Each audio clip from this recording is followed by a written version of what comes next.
That's good enough. Here we go.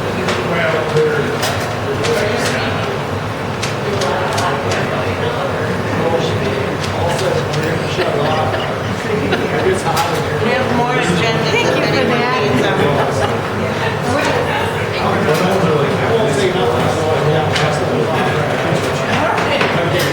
Anybody else want one? I'll take one, yeah. Karen? No.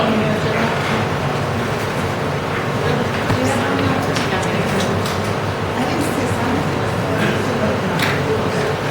Did you see a sign up there? You need 'em. I don't think. No.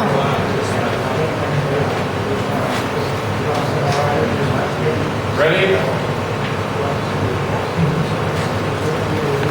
You want to shut it off or try and not hold it for a little while? We can't hear, so we're not gonna. I'm gonna turn that on.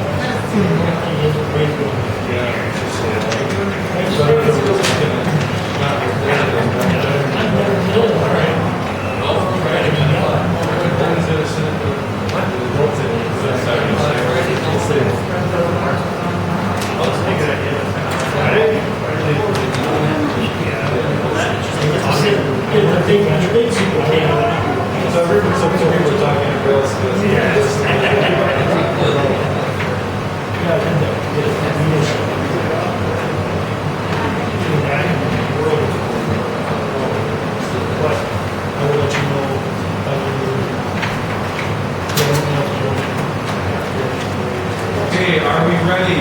It is 7:05, and I'll call this monthly meeting of the Victorina Village Board to order, and also certify compliance with the open meeting law. Was posted, sent to Valley Sentinel and Independent Star, is that the other newspaper, and posted at Village Hall,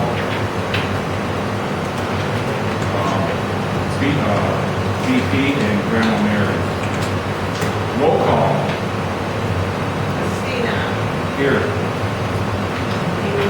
Middlewoods. I'll get it. Already there. Wilkinson. Here. Lion color, here. Dixie. Here. Strang. Here. And Schrader. Yes. Here. Okay, please stand for the Pledge of Allegiance. Pledge allegiance to the flag of the United States of America, and to the republic for which it stands, one nation, under God, indivisible, with liberty and justice for all. Okay, item 4, approved agenda.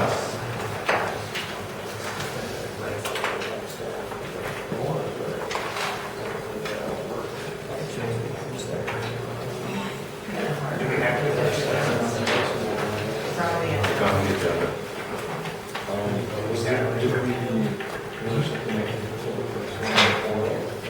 I know there's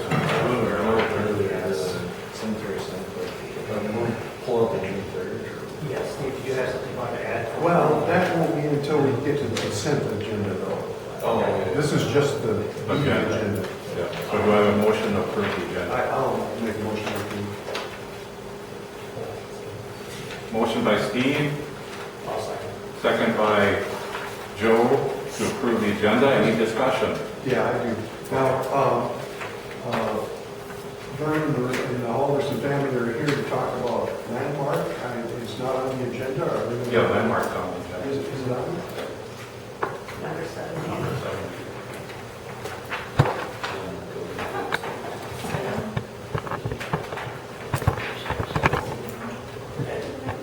I see Andrew. Oh, that's the wrong one. All right, so Good. that's the end of that. That's the worst thing happened today. I'm all sure I got that. Matthew. So under 13 finance, you don't have the board approving the finances. It's up in the consent agenda. Is it? I mean, sorry, it's written differently, so that's why.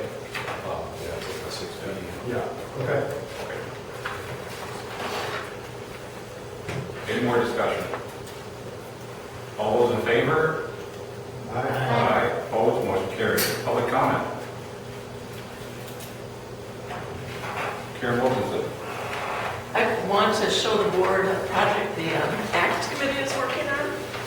And what we're trying to do is make a welcome to arena, a little brochure, including the village and the township. So I talked to Dave Lucy from the township and gotten that permission.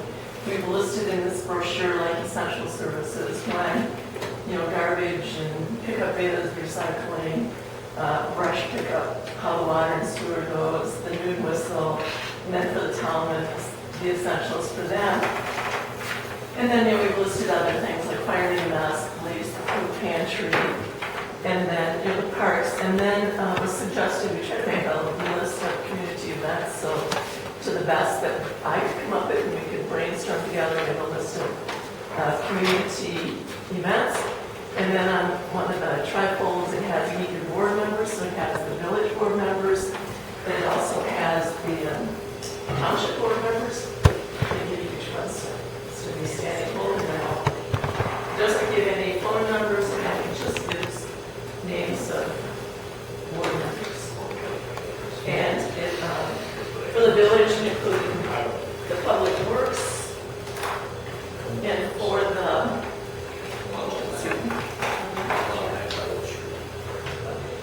for the town or town control people. I just have one if somebody else wants to look at it.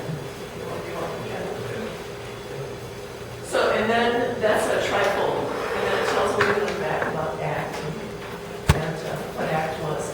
Then there's a second sheet that goes with it that I think is more important, and it's a list of businesses in the township and village arena.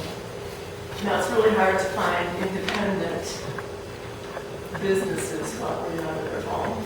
So we'll have to put a disclaimer in if your business isn't listed and you want to be listed, please contact and put out contact. These are both just drafts. They're organized kind of like yellow pages would be, so where do you go for your auto, where do you go for food, different things like that. I have been, this list I generated off from fire inspections to start with, and then just up and down the streets and kind of in the township and asking people for names. I'm in the process right now of contacting all of the businesses and probably more than half, maybe 2/3 done, asking if we have permission to include them on the list. And if I have room and they have a logo or a sign outside the building, could I use that? And it's been a really positive experience so far, except for the Aldersons, but no. It's been a really positive experience. He tells me that you guys are just tired and retired, so I took it off the list. I was trying to include you. So anyway, I'm about 2/3 of the way done, and once we get permission from those businesses, we'll proceed. And the thought is to have them, with your blessing and the township's blessing, have them here in the office. The village is a little easier if a new resident comes in, which is more likely, they may come in to talk about water and sewer. Then we can have them here, maybe someone will find us, we could find a spot for us to leave them, and they could pick up the brochure and the businesses, and it's a win-win for the businesses and for the community. So I just wanted to relate that's what we're working on, and hopefully have it done before the fall. So, Awesome. A lot of work, and thank you so much for just spearheading just ideas, and you just made it concrete. This is fabulous. and I did just keep it 2 addresses only. All the businesses you can find online. I didn't want to put phone numbers for people, especially if they're cell phone numbers, so we just used addresses only. So you can find out everything on the web. So anyway, that's what we're up to for ACT right now. Thank you very much. Oh, archery. Yeah. So we just archery. It's only gonna do parts. Any other public comment?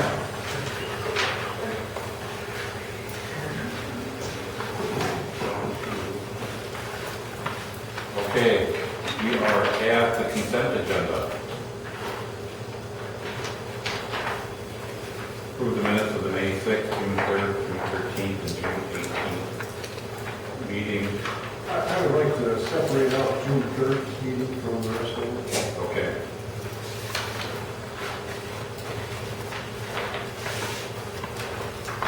And approve checks, ACH transactions, bi-weekly payroll, and special pay. I would make a motion that we approve the consent agenda with the exception of the June 3rd meeting. Okay.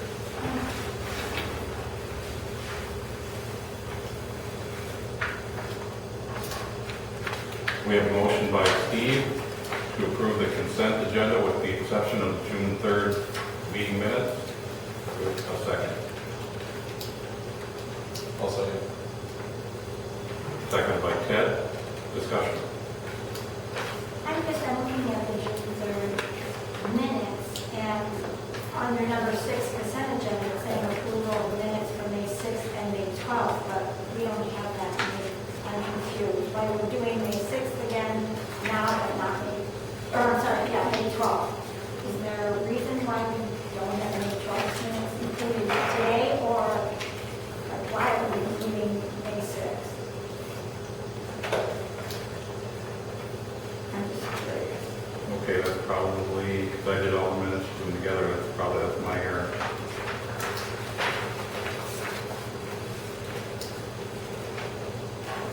So we need May 12th minutes, correct?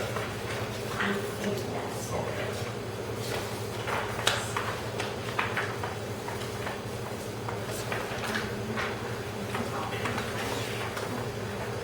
So we approved the minutes of May 6th and May 12th, both in June. They are approved. I think you can just take the May 6th out of it. Yes, yeah, I think we can leave that off. Okay.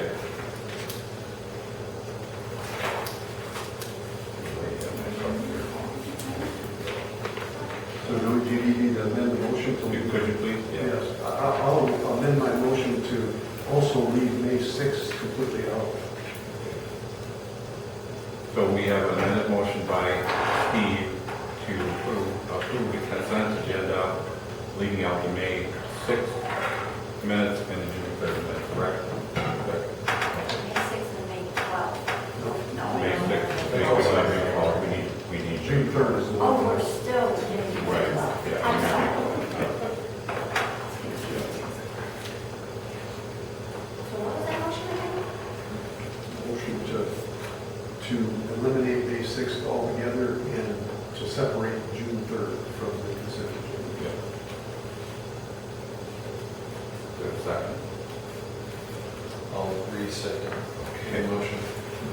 Seconded by Ted. Any further discussion?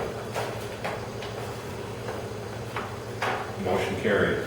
Or I'm sorry, all those in favor? Aye. Motion carries. Okay, presentation, Zach Adams, project update. Do you need to go back to the May 3rd or the June 3rd minutes before you proceed at all? Oh, yeah, we need June 3rd minutes. Sorry.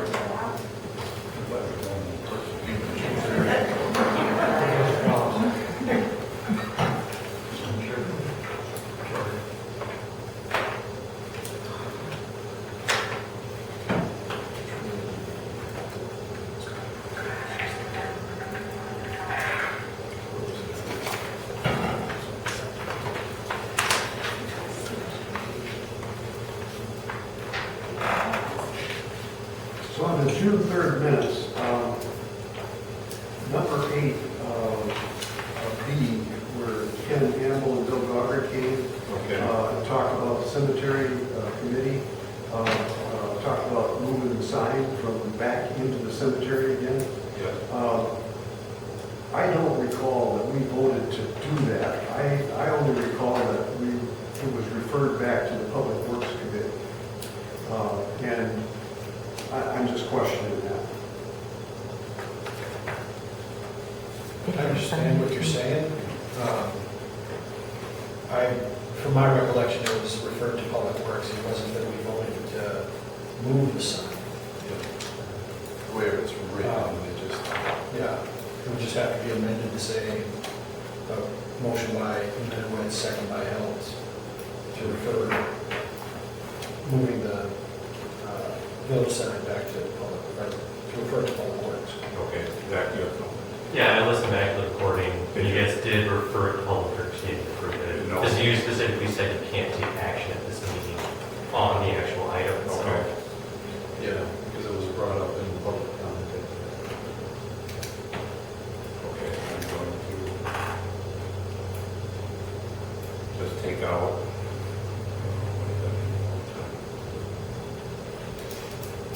Move to refer to public works.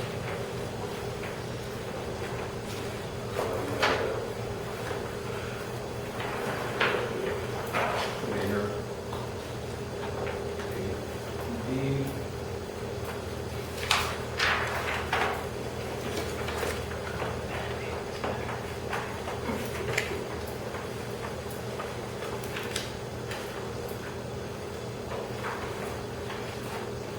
Okay.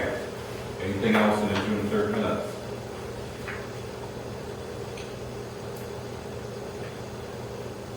I make a motion that we accept the June 3rd minutes as corrected. I'll second. Motion by Steve, second by Matthew, to accept the June 3rd minutes as corrected. All those in favor, discussion, further discussion. All those in favor? Aye. Opposed? Carried.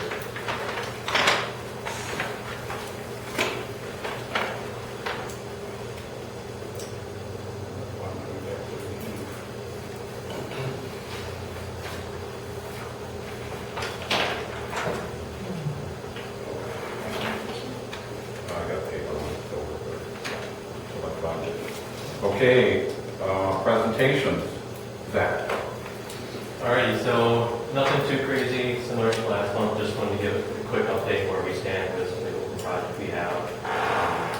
Rich did give me the invoice for the truck, we did send it out to the DNR, did confirm the 40-20 split between sewer, public works, and water on the $55,000 quote. So before, when we originally asked for eligibility of it, the truck cost was like $93,000 just for the truck, not including any attachments or anything. At that time, they were willing to fund that much towards the loans. But now the truck came to $55,000. What we're trying to do now is get them to not only fund the truck, but to fund the extra equipment or extra add-ons to the truck that they originally did not deem eligible, such as Just the boxes, the box, so the components that go with the dump box. So right now we've been kind of emailing back with DNR to confirm how much we have left over beyond what's already been deemed eligible, and try to see if we can utilize any of that. So we had an email last Thursday that we're still waiting to hear back on. So hopefully by next quarter we'll have a final amount that this is what's going to be funded, and kind of the leftover amounts on the loans, so we didn't end up spending stuff like that. So the complete breakdown between the two projects. I understand it's a RAM, but is there any other reason why the cost changed so much? It was just all three of them, all over the prices on the general truck. I mean, $40,000, I don't know if it was, they put a box on it, and then we just said we want a chassis, and that's why I think the price dropped. okay. So basically, we have leftover funds we didn't spend the loan. Typically, in the past, DNR has been pretty accepting of spending as much of the loan as possible to get the most out of it. So we're hoping that they'll be willing to fund the extra stuff, so we're just kind of working through that right now. Just want to be able to get the most out of principal forgiveness of the loan that's eligible, get most of the truck paid for, so it doesn't have to come out of capital funds. Who's your contact with DNR? So the CME, the construction manager, is Tyler Zettel. Zettel? Z-E-L-T-T-L-E, yes. Can you give me his contact information? You don't have to right now. Oh, I can give it to you though.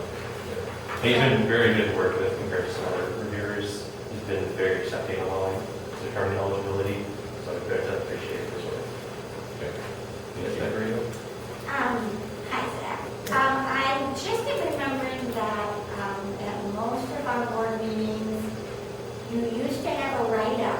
Yeah, I was being away from that because there wasn't much to do and there's not much budget for the project to spend, so I haven't been really charging my time at all. for any of this stuff. I don't charge my time for board meetings, so I'm trying as much as I can not to allocate the time, but as you get further, like with this the drainage improvement study, as I get further into that, I have a little bit of update on that. I'll start providing more written ones, and especially for next month when I come out with that breakdown of all those costs, I'll make sure to have it written out so you guys can review it in advance. Well, darn. Anybody else? Question? All right, and then just a little update on the feasibility study for the stormwater drainage, west side of town. I did get some LiDAR data, so basically planes go over, or drones, whatever it is, and shoot thousands of points that determine elevation, topography of the land. So I know in the past, the feasibility study is going to be looking at 2 different routes, either trying to let it out to the ditch, or go all the way to the river with a pipe. So either surface flow the waterway, or try to connect the waterway. So I get the topography data together, so that way I can start looking at the profiles and seeing if I do have enough drop to get water away from that side of town. So I'll be starting to work through more actual design concepts and be ready to have a presentation next work. Okay. Anybody else? All right, thank you. Yeah, of course. Abby Halverson, landmark building update. Well, we just wanted to talk about what could be some possibilities to go into the building. We have a little bit of hard time finding somebody to buy it. We've had most interest, restaurant, bar, and of course that's not going to work if we can't get a liquor license. Nobody's going to buy it for a nighttime dining place without it. Just wondering, some other people have come about a credit union, talked to me several times, but he couldn't get his board members to agree. I would assume a banking institution would be okay. It's not really listed on the conditional uses, but most of what you have on there is retail, a lot of automotive stuff that would never happen unless it's a store or something.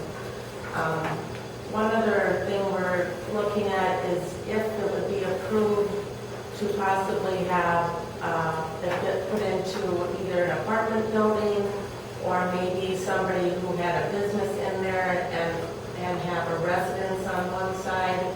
Just wondering if a residence would be something that would be, could be used in there. It would take a lot of work to make an apartment building, but maybe not so much if someone wanted to live on one side and have a business on the other. Do we know what it's zoned at right now? B2. Is the residential allowed in B2? No, I don't think so. You think so? No, we have to, You have to change that. yeah.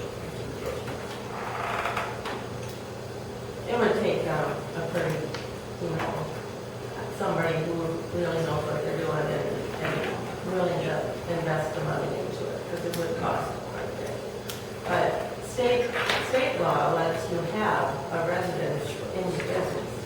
So that's why I was just wondering if somebody wanted to build, have a business in the restaurant portion or maybe the center and put a residence on the other end. Yeah, if you're building, you come up with an option. Look at it. And if you were not, looking at, if somebody came and wanted to clear the whole thing and, 8 or something. Well, that's what I was saying, that, multiple unit, that would be up to you guys to whether somebody would be allowed to do that.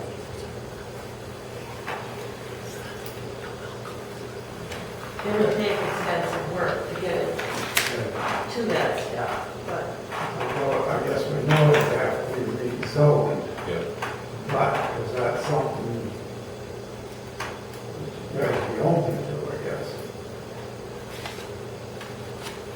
Yeah, I'll just say, I don't think I would have any objection to it being rezoned into a residential, because I previously visited establishments in that building, I think there's a lot that can be done with it if someone wants to turn it into residential. But also, just for the fact that it would attract more people, provide more living accommodations within the village, I think that would benefit everyone in general. I think most of us would like to see the building used. Yeah. Yeah, I mean, I've had, over the years, I've had, like I said, mostly people wanting restaurants, but then I've had people, local people that were thinking in terms of making it like a farmer's market where the people would bring in their wares. That didn't go very far, so, but, For anymore, for like a restaurant, bar, anything like that, it just costs a dollar, how much money to get something up and going like that. And, you know, there's a lot involved in it. If you get this and put it all together and fill it up full of food, they come in and run it till they want to grow. That's why I think a residential deal would be feasible for it.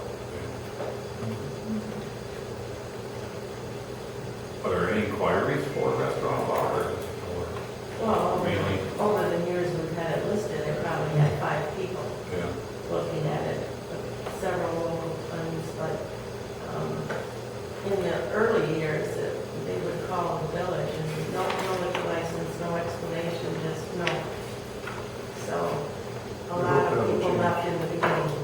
Yeah, there is a way to work that out, it's just a matter of working it out. So you think, Eddie, that if somebody wanted to put a residence in there and have a business, that would still probably be That would allowed? still, that should be statewide, I mean, in the township anyway, if somebody wants to live in their business, it's allowed, so I don't know that it would be any different in a village. Yeah, so maybe that's something the village should look into with their ordinance, get their opinion on that. And so maybe traditionally, invested, you know, what else is that? Is that something that we'll-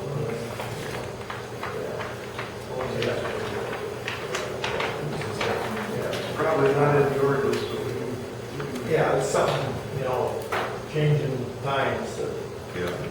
We just want to get something in there. Right. So we'd like to. And we'd love you to do that. I mean, just like an A and B, you know. Fair enough, so. Yeah. Well, I just wanted to say that I hope that you are open to work with this board, because we are open to work with you. Well, yeah. And so whatever ideas, whatever concerns, whatever, come to us, reach out to us, because we won't know what you're thinking or what went on and how it's maybe made you go, well, we're never going to be able to move, but maybe that's really not the case. And, oh my goodness, pillars of the community and, Where's that banker that came, is that something? Banker. Was it A bank, a like a bank? bank. Yeah, some kind of financial institution. Yeah. Yeah, I mean, because it was thinking that the Yeah, you're looking at credit the union was ordinance, going to be does on it say one that? side and possibly a title company on the other. It doesn't really spell it out, there's so many, it addresses so much stuff, but, I mean, It doesn't really, when somebody looks at your list, it doesn't give them a great idea on their particular interest, whether it's, you know, I guess what we should do is maybe just try to market it, to get somebody interested, then we come in for zoning or Yeah. questions. Well, I mean, I've been in the zoning ordinances for the last month and a half. And yeah, I know, it's all being again, because we've got some things going on. And so I put it down and I'll look for banks, you know, that part of it too. See, a lot of places like well, for instance, the county, when you get B2 zoning, first thing they'll say is anything that's in B1 is allowed in B2. Mm. And like banks, they're in B1. So, so B2 is a little more stricter, or a little broader, so they don't usually, I know the county is, it's allowed in B1, and it's allowed in B2. So it's less restrictive, I guess, so. Yeah. But yeah, that's something to address, because yeah, banks or business offices, they're all in B1. And that would be real, I mean, if you went through the list and look at the reason, is there any reason why these ones that are B1, is there any reason why you don't want them? And, see, like I say, allow them to say it's allowed. So, Yeah. Definitely look at it. yeah. Matthew, we talked to, Sauk County Hospital years ago. You remember that? For clinic? 9 years ago. 9 years ago, about a clinic, putting it in Sean there. Lurch. Huh? You remember Sean Lurch? Yep, about clinic in there. And then Try shut up down. on Hills too, you know, they're putting clinics all over the place, more and more, but, Yeah, and I talked to them actually, that time they're putting, they go on Barnville. yeah. And then like, plus, it would be great for like a dental office, that part-time, you know, something like that. But yeah, we'll keep looking. There's a local girl in town that is a chiropractor. Really? So she was looking at my shop. I Okay. don't know if she's still looking to do it, Okay. but, you know, that's way too much for something like that. Yeah. Too big of a day. Okay. Well, we'll look and we'll talk. Okay.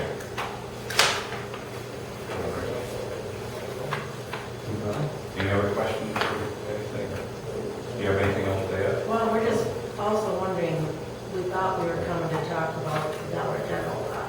Is that something that's later down, or is it not even on the agenda? It's on later down. We could, you want to move it up, or you want to move it up, so since you're here, you don't have to wait, you can talk about it now. I'll make a motion to move the Dollar General once I find it. 15 now.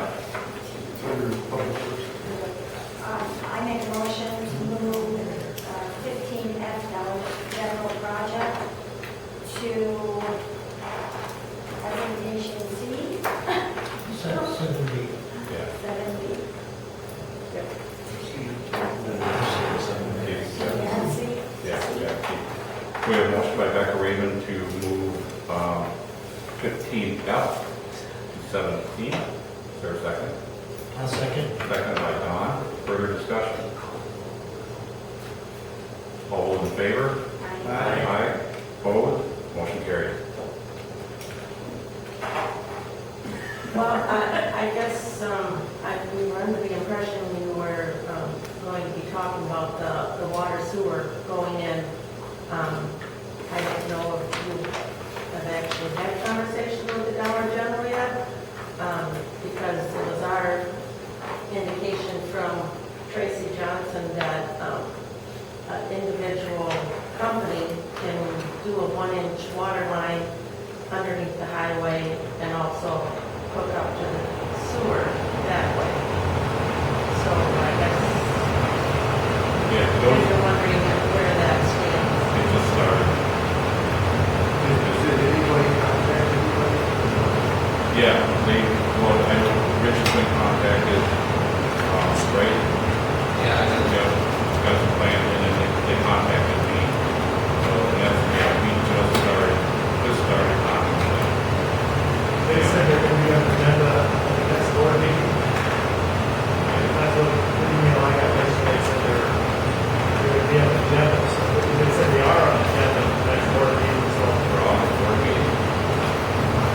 They asked for plan commission meeting, and I told them, not indefinite, if there was, it would be the end of July. Okay, yeah, they wanted a certain map on the same agenda. Yeah, but all, I mean, there's still things to work out, Yeah. so we can get them on the agenda. Okay. Yeah, everybody wants to develop, wants to be in a hurry.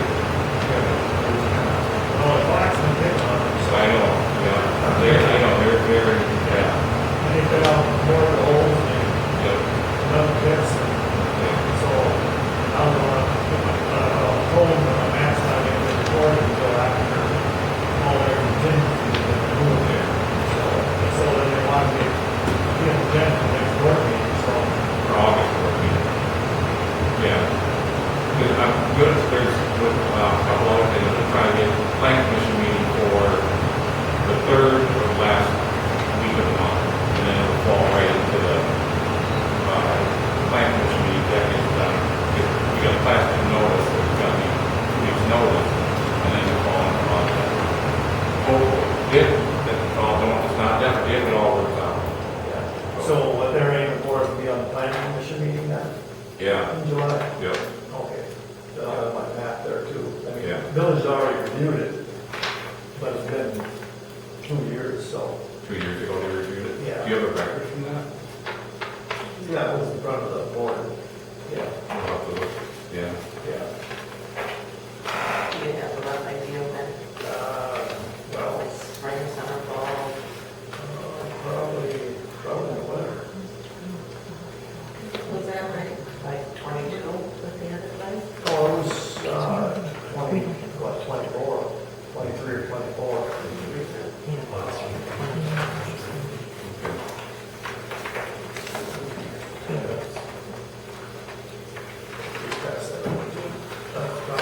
rezoning, actually.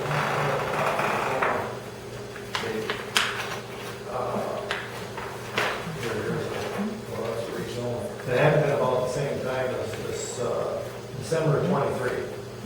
That's when the zoning was coming up, so Matt was in after that. And I paid the village, I think, 800 or something for it. All right. We've also talked to Alliant, we're going to be moving the electric line to the lot line, and it'll be off of the dollar store lot and on the lot south of it, but follow the lot line. I don't know yet if they're going to do an overhead or if they're going to bury it, because it has to coincide with the neighbors that live there and how it's going to hook up to them. So, It's farther along than I am.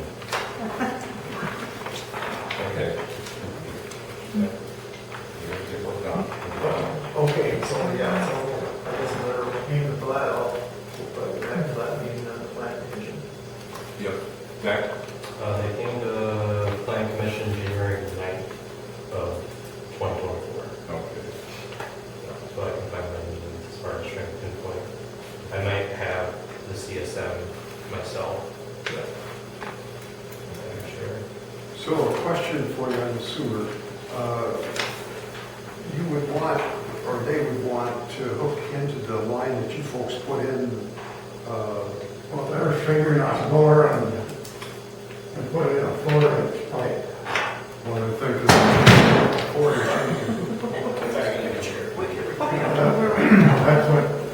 That's what Tracy said they could do, is put a 4-inch pipe. Because it'd be nice to keep that other pipe open, just in case something happens to harness land or something, that you can come across and put in a manhole and go, I would think. Because that's a 10-inch pipe under there. So that's the thought, you know. But that's our plan right now, is the board put a 4-inch. Okay. Yeah, I don't know if the village is ever gonna think about getting water on that side, but so Dollar General, then down the trade store, as long as the building's small enough, they don't have a lot of water, so they can buy that 1-inch line under 14. That's all they need. Yeah, yeah, Good. so, so they don't have to sprinkle the building. no, 1,000 square foot or something, so they don't have to, apparently, yeah. So, it'd be nice to get water across there, but it's not gonna happen. We want 10,000. Well, we'll see. So that's all we need so far, so. Okay, great. Thank you. Thanks a lot. Thank you.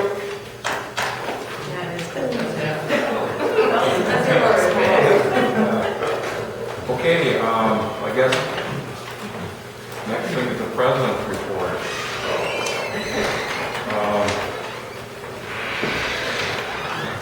Okay, I spent Saturday with Robin here at Village Hall. We're working on the agenda and then, actually the board agenda, and then we end up with the finance agenda too. And then Robin just showed me some of the issues she had with searching for and finding files. Needed to order past records, and it's been a process. And I mean, you're coming into an office you don't know anything about, so it's getting a little bit easier. It's just going to take some time to find out where everything is and go through and access everything. I mean, Robin's been doing fantastic, getting things, finding things, and when I was looking how she had to look at find some of the stuff, it just made me appreciate it more. It's really okay. And then the Came about the apartment, my husband thinks that.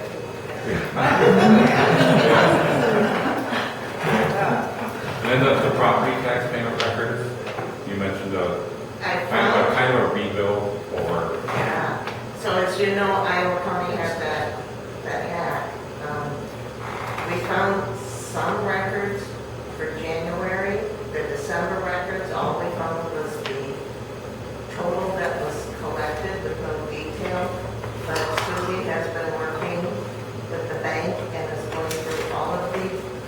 checks that were deposited during that time in order to know about the payment of the street.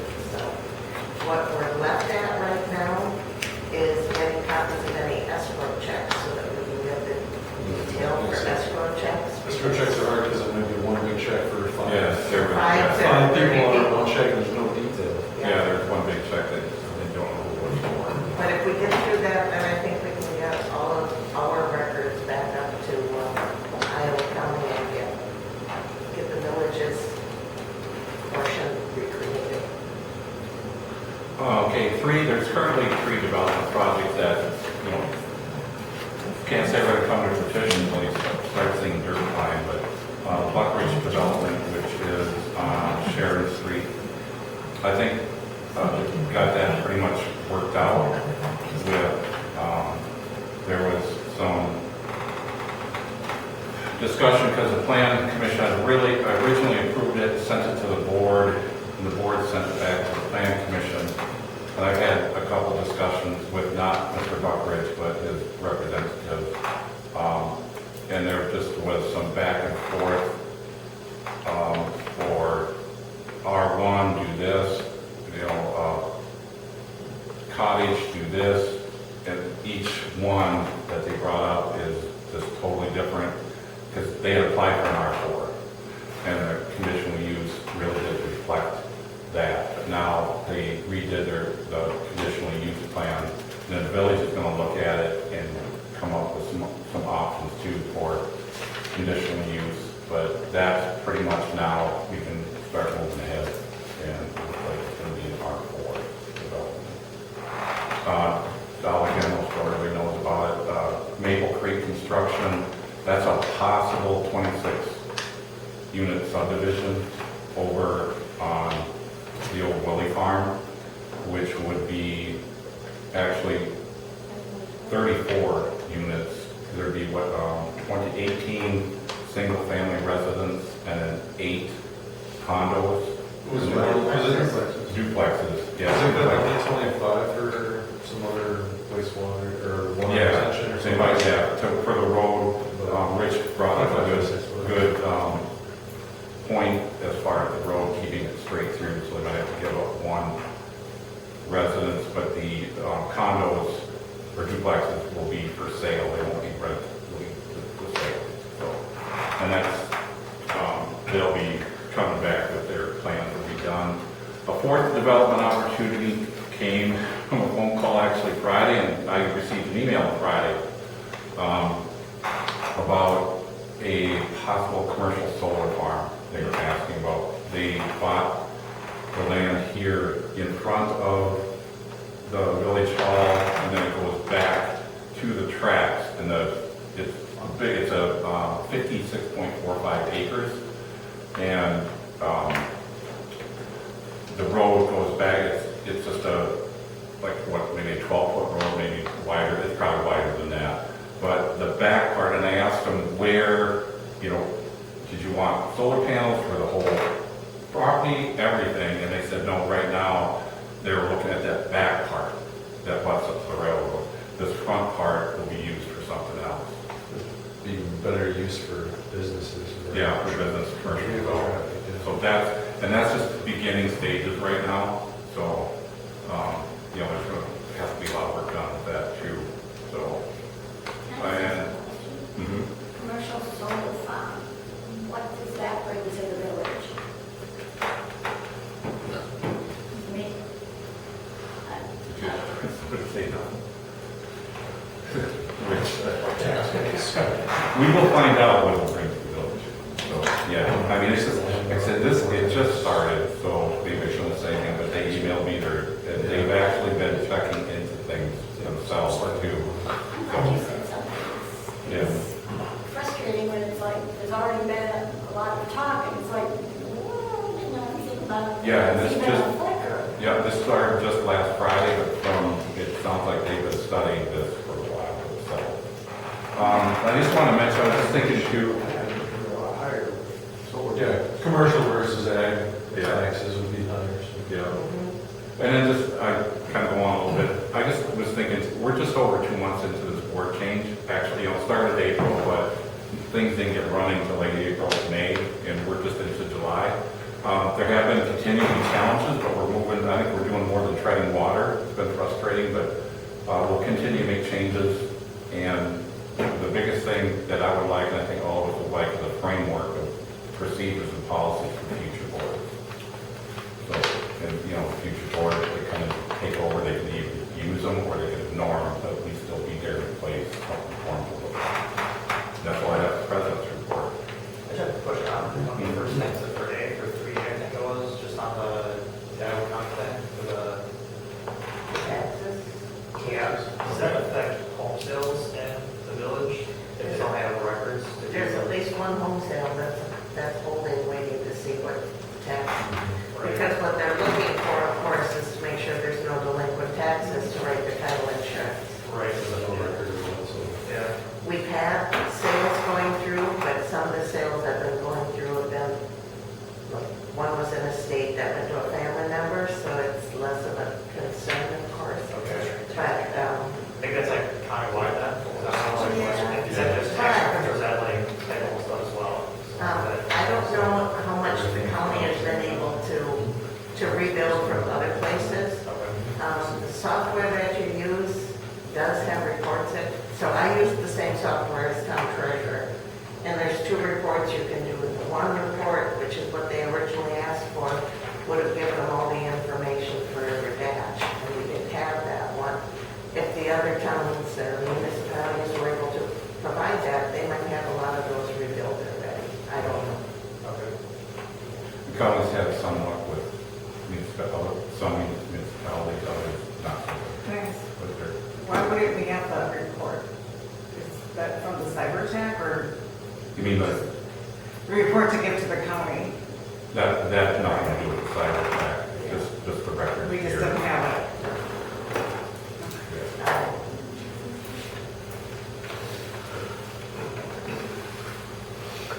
Monthly maintenance report. Thanks, Rich. Let's see, the streets, we got the parking lot fixed at the park, Tri-State came down and did it. Village Edge Road was paved yesterday, chip sealing was done, and we've been having a problem with over in our curb and gutter. This is the one reason why I hate curb and gutter. People are blowing their grass out in the street, and then it plugs up the drains. I've had Troy clean them out 3 times, I went over there today. The drains are plugged up with grass again, or their grass buildup around them. We could, I swept mine up. Last week. yeah, I know, I see that too, and I don't know what to do. You go around and tell people, and then they just blow it, then they, instead of doing it once, they do it twice around. To make sure they get more grass out, just to bring it up to them, Yeah. so. I mean, I'm not adverse to it. Maybe come up with a letter and just knocking on doors and talking to them. I mean, that's what I did with the parking. When they're on Delegato, they were a couple weeks ago, trailers and stuff parking, I just went up and talked to them. So, I mean, one guy, I was talking to him for over 10 minutes, nice guy. So, but I think small town, maybe just something like that we could do. And then, we have to replace the culvert on Highway 14, and I've been working with Mead with our problems along Highway 14, with finding our curb shut-offs and all that. Mead is willing to help me with my culvert replacement, so that's gonna save me money on that, but that's to do with the other one too. They're charging for it, right? No, They're not. no, Mead will not charge me for this. As of right now. But the village did have to buy a culvert. and Yes, also yes, some- we had to buy the culvert and that. When they were drilling the gas line up through the north side of the highway, they put a back truck in there to make sure they didn't hit the culvert going through. Okay. Well, when they got down so far, it was just a cave in there. It was all washed out. The bottom of the culvert rotted out and washed out anyway. So Okay. I called Neil, hoping and praying that Iowa County, it was the Iowa County problem. Neil called Randy, which was was in Lafayette County, which is DOT. We all met up there, and he said that's a village marine problem. So Neil went up and looked and see if he had a culvert, because I called 2 places, they're 2 to 3 weeks out, getting a culvert like that.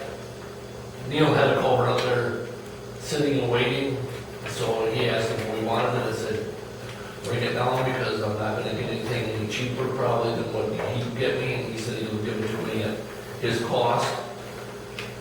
And I went up and got riprap for the end of the culvert, and then Eric was standing there, and Eric said he would trench it out for us. So Randy said that if Eric does it, because he's already got all his permits to work along Highway 14, if somebody else does it, you're probably looking at 6 to 8 weeks of permits to get somebody permitted to work along Highway 14. Nice of them. So Eric was standing there, and Eric said he would do it to help me out. No charge. No charge, since I was helping those guys out. Okay. Thank you for that. And on that, that's about it. Other than that, we're just mowing and, yeah. Okay. Any comments, other comments on the monthly maintenance report? Okay, clerk treasurer report. Baby steps. I feel good about a couple of accomplishments. One, we did get, actually, the second payroll is out, but I can't get the checks uploaded to my pay yet. So when I was working with the gal from Civic, it shut down our software machine 3 times while we went through the process of doing the special checks. That was a big project. We did payroll advances 4 times, so that was 8 special checks we had to do. And as we're going through it, all of a sudden it says, oh yeah, we're going to shut you down and you have to reboot. So that happened several times. So the fact that I can't upload into my pay, I'm just thinking might have something to do with what's happening with their system. I'm hoping. I want to thank the residents here. They have been extremely patient with us and have been very easy to work with. The utility bills that went out, the way this software works, so that everybody's up to speed on this, we have to do the bills as of the end of the month, so a June 30th bill. The software will not show any activity from that time until the next. So on June 30th, any payments that were not made on June 30th will not show on this next bill. A lot of people were good about it. They made a circle by their previous balance and said, I already paid this, so I just paid the difference, which is perfect. But I have to say I met a lot of really nice people. It's been a good thing in that regard. My next step is quarterly payroll reports. Those are due, of course, this week with payments being due by the 15th. And then I think you guys are probably at a point where you'd like to see some financial statements. So, bank reconciliations, it's a very unique process in this software. I watched a webinar on it, and most places have a cash disbursements journal, a cash receipts journal, and maybe a payroll journal. This place has about 20 different journals they use, and it's a very involved system. I will say that as you're looking for a new person, if you don't have somebody that's strong in accounting, they're not going to learn this system. So you may want to think about looking at alternatives. It's way more, the Iowa County treasurer was here and said, that's way more complex than the village needs. And I tend to agree with her because I think it is. The other softwares I've worked on, within 2 weeks, you're fully operational on it. This one here has so many glitches. So we're getting there. And my goal is that for the next board meeting, at least you get a couple months of financials. And can I ask a question? A couple of questions. You may. The idea of changing the software for our financials or for our mortgage or whatever it is, civic one that we should be changing, or might consider changing? Is it civic or is it something else? It would be to replace civic with something else. And there's one that the Iowa County Treasurer recommended that I have worked on. And what is that? It's called Workhorse. And I actually printed out some costs on it so that we can look at it as you go into budgeting. And that was in the packet? And Ridgeway uses that, and I think Ridgeway is somebody comparable to what your needs are. No, that's electric. So it's something to look at going forward. But otherwise, we're getting there. I can at least find some stuff now, and I'm getting really good at making payments because with those two bills coming out so close together, I'll be recording lots of payments. And paying the AP bills now with all the ACH ones and everything, you know, that's become just routine, so that's no big deal. It's the journal entries left, so March has to be completed first. Any other questions, comments? Will the water sewer bills go out again the same way where we're using the right dates, June 30? Or We have to use June 30, that's what the and so system then is. it's still going to show possibly that federal has to, the amount has to. Only if your payment came in July 1st or after. Okay. If So you, people are. if I got your payment by June, June 30, I- then it's good. I went out to the Dropbox before I went home last night to bring them in so that as much as possible could go on June 30th. Thank you. So, there are only about 4 or 5 payments from today that won't show through, but if you get one and you say, oh, I know I paid that, just don't double pay it. Right. And we have a lot of people that will have credits and won't have to pay in July. It'll be a utility-free month. Because they already paid it in June. Good, thank you. Okay, anything else? Okay, new business, joint review board for TIF appointments, that's actually, that's actually all business, gosh. Clerk treasurer job description, pay range needed, I'm sorry, okay. We did get an email from somebody who is a treasurer up in a northern township. I'm assuming they're relocating. The big question is what's the pay range? So I think, I just want to put that out there because I think we need to have some idea of the pay range before you start interviewing. The person is currently a town clerk.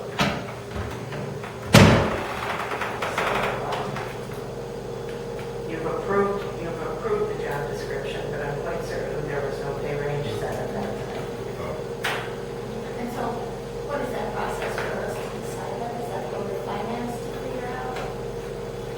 Or like do we just look at what was budgeted for the previous Yeah. clerk and Yeah. go with that amount? Personnel. Or consider that and then, Might want to just call around to some of the other similar sized municipalities, see what that's a committee and see what they're Oh, paying. you're on. Oh, I'm sorry. I thought you thought.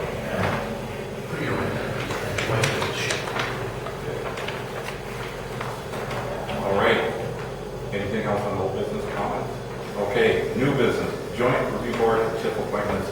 That's actually, we have to get that scheduled, and that's actually just approving, and that's, the joint review board is actually all set up. It's myself, it's the village administrator, Larry Berkey, a representative from River Valley School District, which I heard back from, and representative from MATC, which I haven't gotten an answer back from them yet, and then a public member.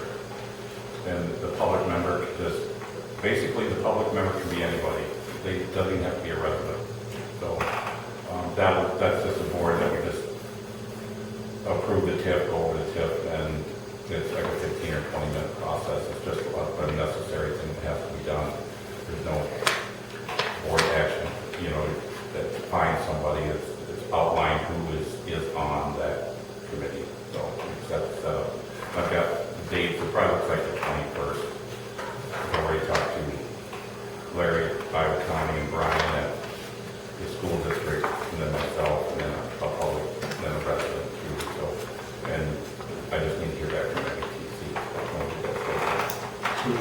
put first? Yeah, that's what we're shooting for right now. And it's a meeting too that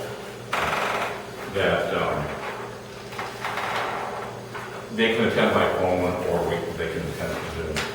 So that's what probably happen. At least one of them, if not two of them, will attend by phone for that meeting. Just information I'm going to give you, that is the result from the WA sends out a survey to all the employees in the state of Wisconsin. And they fill it out of what the pay range is for Troy's job, my job, and the clerk treasurer job. And it says, and it's got it broke down into population. And then in the back sheet, it gives you the insurance and all that's broke down and what's offered in the, so when we fill it out, I fill it out is what I get. And so that's the best I can give you guys for what everybody else is paying.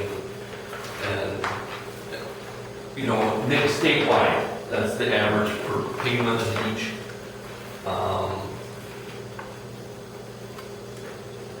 Of the 3 people that you have working here. All right, 124, nice and recent. Thank you.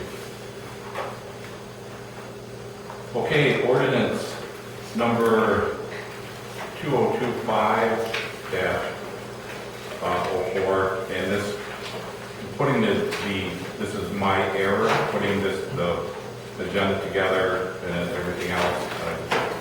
Missed it, escrow deposit for zoning and land division costs. I did talk to the village attorney, he said it's okay, we can approve this with a number because we have the reason the ordinance is being drafted for the escrow deposit for zoning and land division costs. This is at the last special board meeting, we talked about a $5,000 deposit, and this covers the ordinance. Up here, there is a little bit of confusion. The ordinance book is by numbers. Matthew, you indicated that they've been doing ordinances by dates. So, would you like to do a motion then to approve this with your ordinance number then? No. You wouldn't? I need a minute before I make any motions. Okay. I don't find my copy right now, but I didn't see any numbers on there that equal $5,000. Yeah, I think that's what I I saw a lot of $1,000 ones, and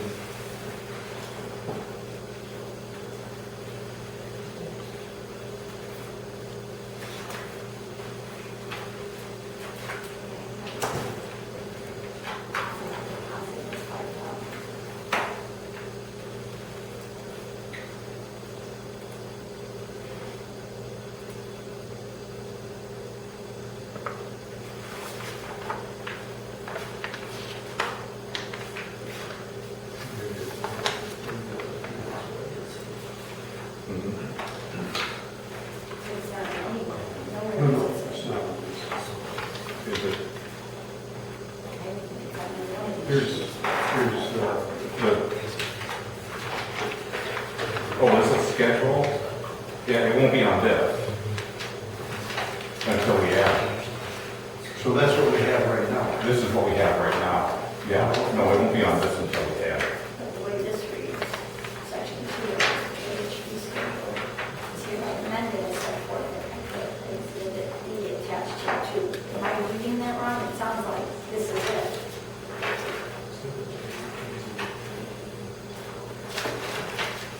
Yeah, but we have to add it. This is the current schedule. Once we do this, then we change, it'll be added to the schedule. You have to start at the bottom, then it's going to be added to the 1835. Yep, Those are what you're looking at. yeah. Does it have, should it say, oh, see what you're saying? Is that in place of some of those other numbers, or? No, In addition to that? that's because the escrow is a separate payment. When we look at that part, applicant must execute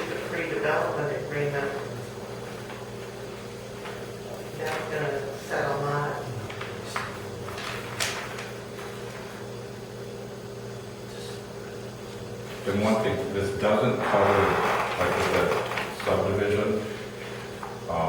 It won't cover anything as far as fees to do with that, with the subdivision. This will just be like, say, the sandbar deal or any other zoning, it will cover that, because the subdivision actually has its own, this is 18 subdivision ordinance with that Maple Creek possibility coming in, that begins with 1605 and at 16-20-050 under administrative fees, and it goes to 16-20-050E. That already has an escrow count of $5,000 certified, so that's on its own fee schedule. So,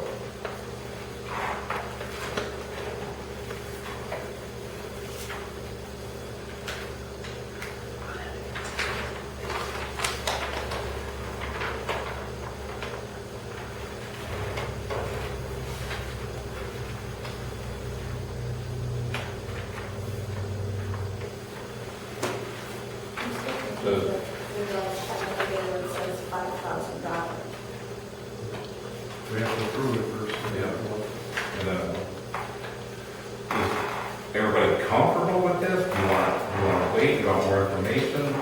If it doesn't get passed tonight, we just revert to the old fee schedule that says it's $400 for conditional use, $400 for rezone plus cost, plus administrative cost.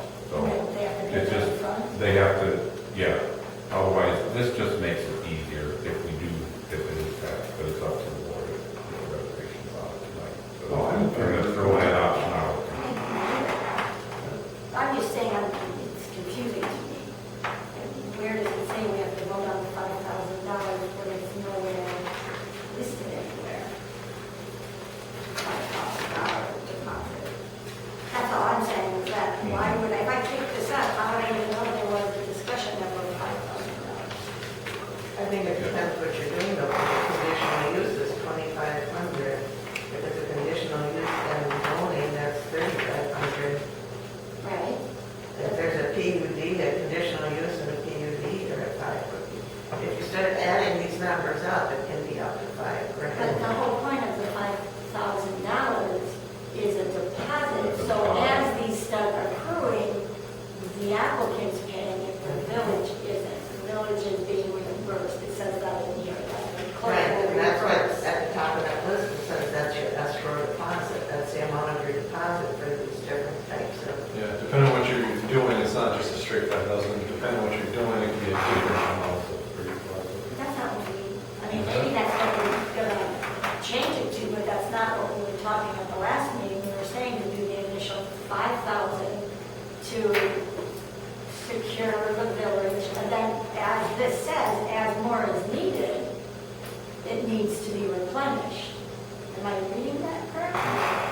I mean, I guess, and if this is the old thing, then I would like to see a draft of what the new one's gonna look like if we approve it. You know what I'm saying? Yeah, it is.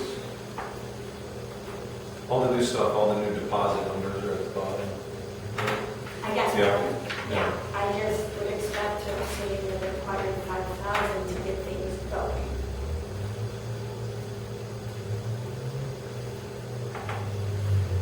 Because as I understood, that was the thing that kind of was the safety net, that we make sure. But I think that's where now ordinance states this, it's so much for your conditional use plus fees, Yeah, plus professional costs. plus your bill for professional costs.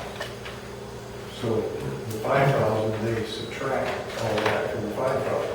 Yeah. And if there is money left over when we're done, then they get a refund of that. Absolutely, but I'm saying, we still aren't saying where an initial deposit to protect the village. You may see it, but No, I'm not. it's not on there, Yeah, because that's the only schedule. We have to. right. Yeah, we've got to amend the schedule. Right. Where do we put the $5,000 in our amendment? I mean, that's all I'm saying, is I'm surprised we don't have that sample of that. But I guess, If you want $5,000, you want $10,000, you can change it. I mean, we said 5, but right here, do you want to change it? I believe it alone. Tracy said that 5 is Yeah. standard. He's got a lot of experience. Absolutely. That's what I'm saying, I just. So are you, just for my clarification, then are you saying to change Exhibit B, because Section 2 says the village fee schedule is hereby amended as set forth in Exhibit B of Tier 2, so that where it says deposit to secure payment under the preliminary, you want a $5,000 in 18.135? Or are you going to 18.1350 put a $5,000 in that fee schedule? Because your ordinance refers to Exhibit B, so we have to make sure Exhibit B does what you want it to do. And how do you want to change it to make it do that?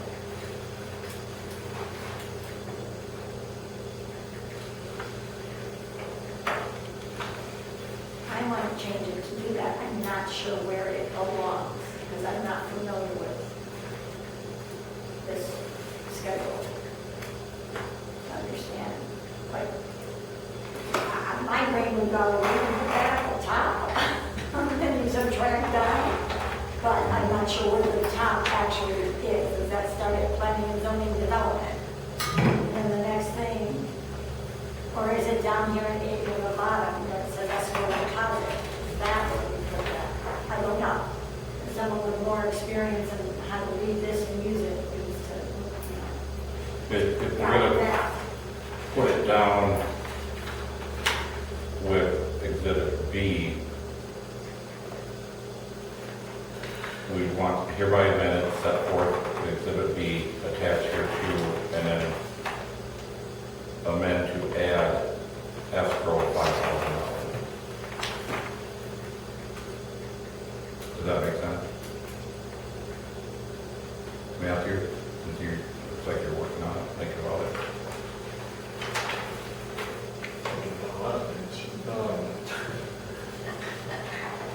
Why are you suggesting that you put under 18.135.050? Where are you talking to? All just that. That's our fee. Is that it? There is, at least online, there's no number that corresponds with that. Specifically, there's 18.135, there's no fees listed at all there. Right, in the ordinances. Yeah, Yeah, there's no fees listed in the ordinances. why would you make it .050 and not 020, which would be the next thing after fees established by the village board, by village board resolution?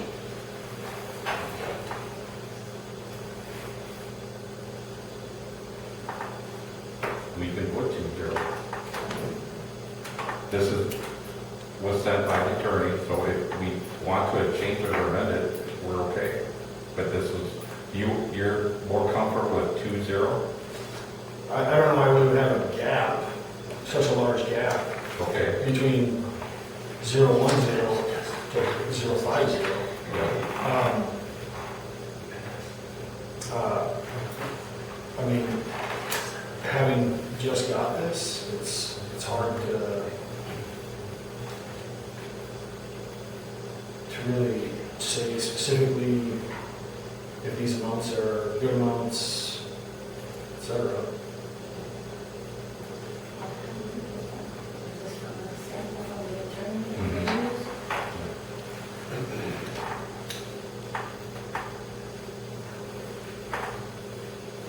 And what's the part of the highlighting? That's what it is now. And underneath it, then it's what, Mm. that's down here at the bottom.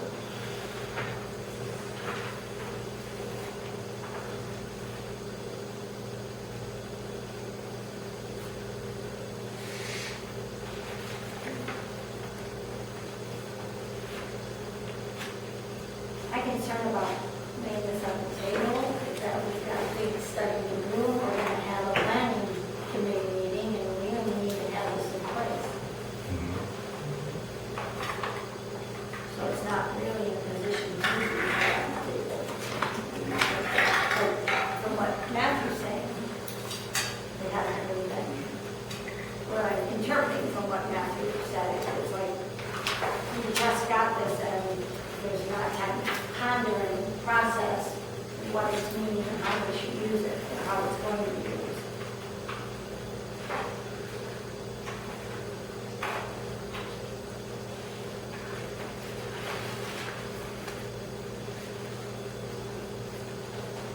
Okay, so you're not comfortable with it? I wanted to have the $5,000 deposit clearly stated so that we have that protection for the building. At the bottom, can we change it to 020 and not have all those broken out and just have 5,000 right after the rest of the budget? Is that sufficient? Then you'd be keeping, then if you did that, then you'd say you want to keep the old fees intact then. Yeah. I mean, if that's what, you know, if that's what the board wants to do, if you want to do that and keep the old fees intact, It's not like you're not charging for the professional fees, you're just not getting them up front. right, right.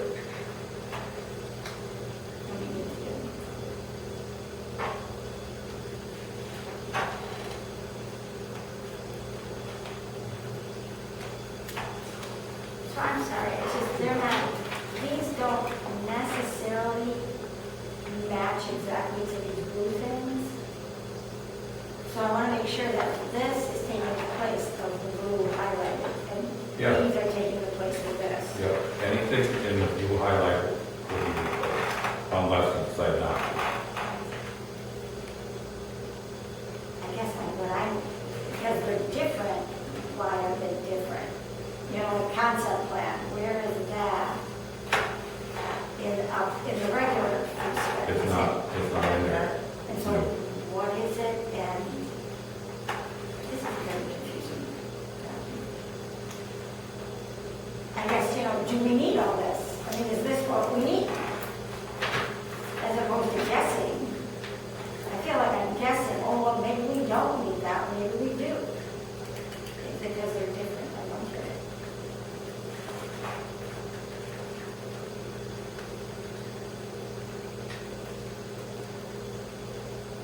Any other comment?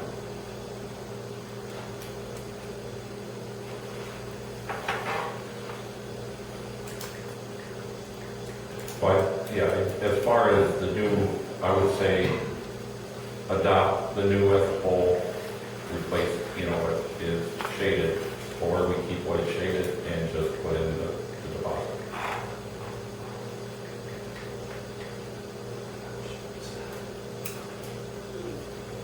I mean, as far as, Well, where did we get these numbers? Yeah, so these are for the plats and the certified survey maps. These are what's in charge of other places. So it's like, you know, do we would be upping our fees, or do we want to keep them the same? That's the decision. what, I mean, that's what I'm, Well, I see it as two different issues. Right. It's, fees are one thing, but the deposit is another. Yeah. sure. And I'm all for the deposit, because I understand what it's supposed to do. Okay. The fees, you know, I haven't had a chance to look over and see what differences there are. So how do we do that? Well, more time. You want more time? Can we split it into two Pardon? things? Can we split it into two things and approve 020, deposit 5,000, and then split off fees at a later time, or is that not possible? If that's all that's going to be approved, then yeah, the fees will stay the same as they are now. Because you're still gonna just calculate from the fee schedule But we can change and it. pull it out of it. But we can change it anytime, right? Right. Yeah, so you're still accepting the $5,000 up front, using the old fees to calculate how much you're pulling out of that escrow account. And then giving them the remainder back when it's all said and done, or refilling that escrow if needed. But that But would we give us can time, do the fee schedule later. it would give us we- time to research from going from $400 to $1,000, or adding Or something plus that cost. You're not Yeah. changing your fee from 400 to 1,000, you're just saying it requires $1,000 deposit. Yeah. And the $400 fee is extra. You're $1,000 deposit down to cover professional fees. Which will be taken out of the 5,000. Yeah, either 1,000 or, I'm just saying, this isn't replacing any of your $400 fees. That will still be received as a separate check. So all of the blue stays, and then we're adding stuff on the bottom. Well, If that's what you want to do. Well, that is supposed to be done. Yeah, I You mean, can, this is the escrow deposit for everything right here, okay? Yeah, those are not the fees, those are the escrow deposits for each, Whatever each plan. whatever they're trying to do, whatever they're trying to So accomplish. if you have a conditional use permit, so it's gonna cost you $400 plus a $2,500 deposit. Plus the $5,000 escrow. No, No, no. that is the escrow amount. that is the escrow amount. So if we have the fee schedule for the escrow or for the deposits, why do we need the escrow then? And I understand this, so like that preliminary Generations. well, I don't even know. So the preliminary plot, or plat, $1,000, does that include the professional cost? No, that's an addition. that is the professional, That that's is your, professional that's your cost. That's escrow your to cover professional professional cost. costs. Yeah. So I think everybody's looking at it from two different sides. Everybody's looking at it either that's the cost, and then it's not, it's the escrow deposit for that. The fees will be calculated out of that. So it's not just 5,000. That's why I was saying for now, we should just do this. That's- Deposit. Yeah, okay, yeah, I confused everybody, I'm sorry. Yeah, it's, our fees will stay the same, and then, like I said, for conditional use, it'll be $400 plus a $2,500 deposit. And what is used with that And if you, the $2,500? conditional use, then if there's a zoning variance that's needed, it will be $400 for a variance request, plus Plus $1,000. So all these numbers at the bottom are escrow deposits for that. Well, if we do that, why do we need the 5,000? You know, Then we don't, It's not 5,000. The 5,000 was just brought up the last we meeting. just brought up, so. because some of the stuff, 5,000 is maybe a pretty high escrow deposit for something that might only have 1,500 fees. Yeah, if you're just regionally something, Yeah. $5,000. So those are all not fees, those are all just escrow deposit numbers. So like your preliminary plat could have up to a $10,000 deposit. If that preliminary plat Yeah. has 10 lots, you could have a Or $10,000 it's escrow deposit. 20 lots, it'll still be $10,000. Yes. Yeah. So I think that we were just looking at it from two different, we're just reading it.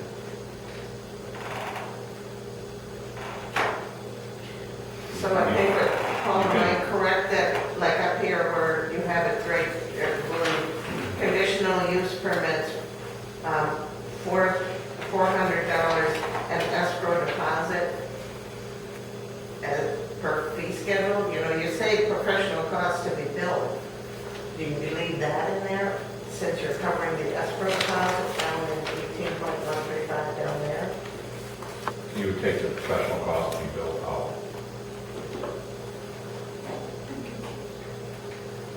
So you would remove that phrase Yeah, and then just have your 18.135 that's halfway down that listing that talks about the deposit. yeah, you can take it out, or you could leave it in, because your professional cost to be billed will come out of the escrow. Yeah. Yeah. So, you could either take it out, or leave it in, I just gave options here. So add it to the bottom of the fee schedule. Or take, maybe I provided too many options. It's just, so yeah, it's just, you would leave.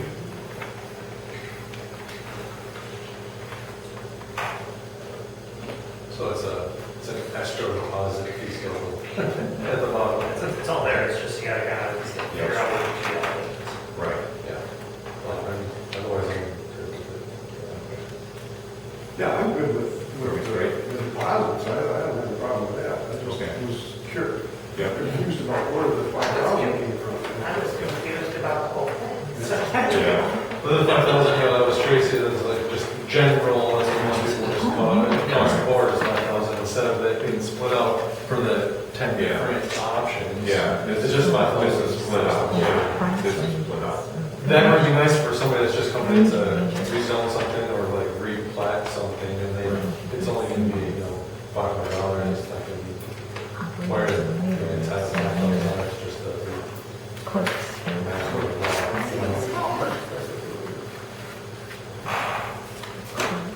I think that with the schedule, your escrow fees are probably going to be sufficient to keep the village safe.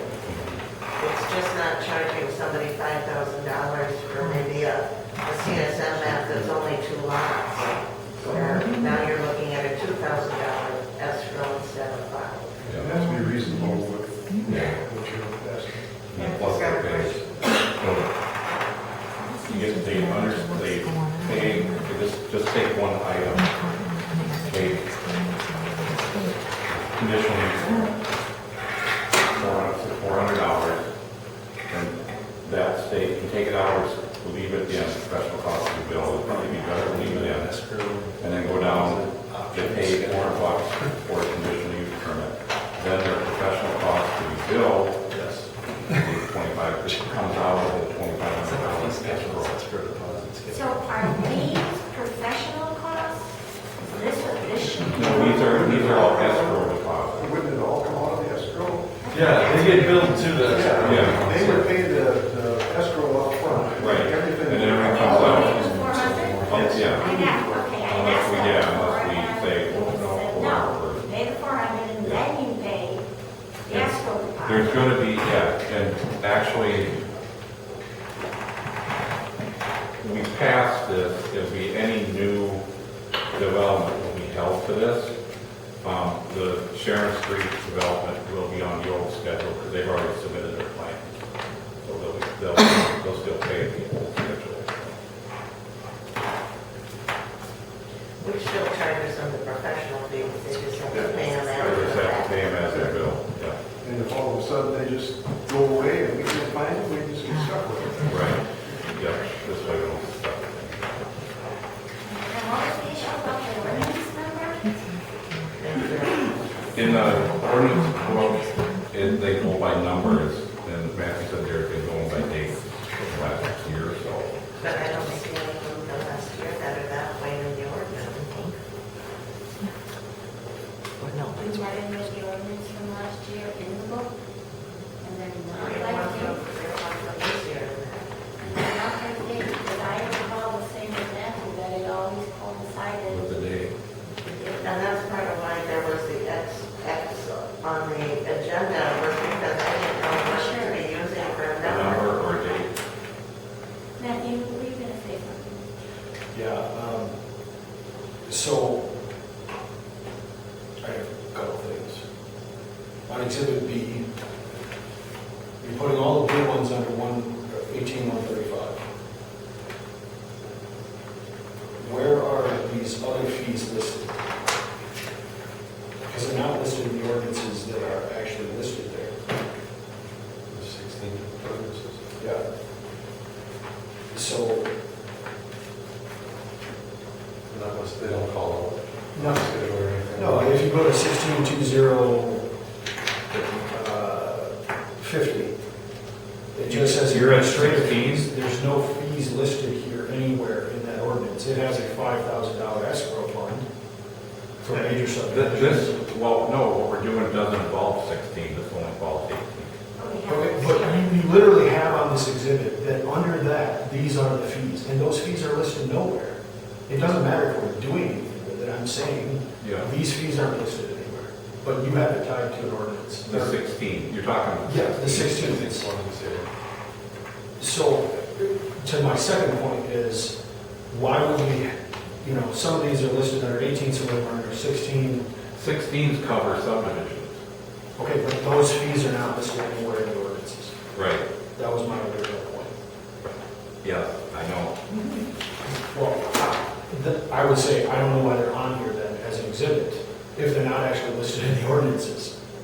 And the ordinance doesn't refer you to the fee schedule either? There isn't a fee schedule in that. In 16, but we're, 16.2 has an administrative fees, and it lists administrative fees, that's under 16.20050, but none of those specific costs are in there. So in an effort to not, Clean it up. to clean it up. Take all the 16s out. Yeah, unless we're addressing the 16s. We're not addressing 16. So that'll have to be addressed at a different point because there's no fees listed for the 16s. Pardon? The attorney added that. No, they're there already. They're already there. We're not addressing 16, so So then I guess why, So we should cross those out. So- So we approve this, we should approve it without the 16s. then under 18,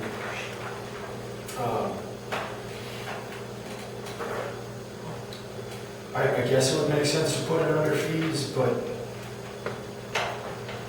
if we're, why would, I mean, you could generalize it, I guess, and put it under 18.135 fees and then whatever, but I would think you would want to amend the language in the base ordinance as well.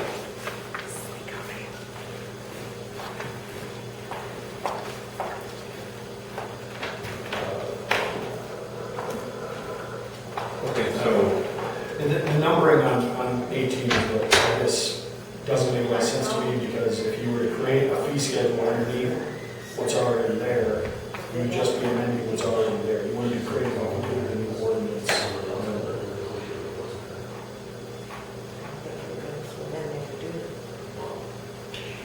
But that's just my, Zero and one. I guess, thought.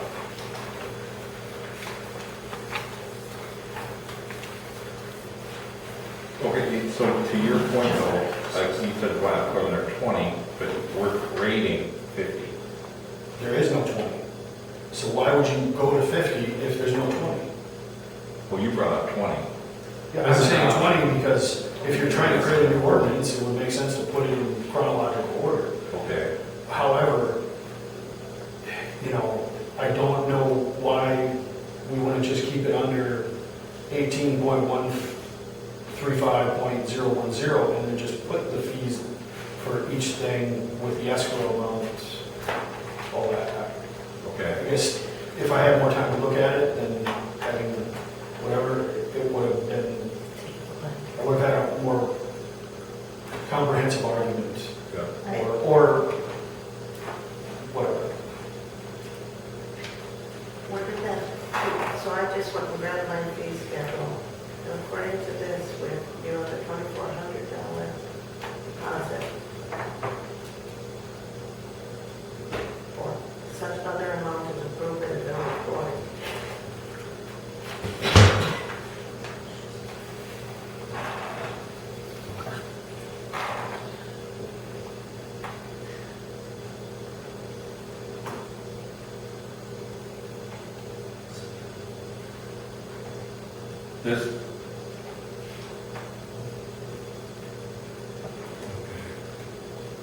This reads like we have to approve that deposit. Does that read that way to you? This tells me that they pay $2,500 for any other such amount if the board wants to increase it. Okay. And I don't know, I copied this out of something. So this is from June 2023. Not that I guess it's not signed, I guess it's just it has red on it being looked at.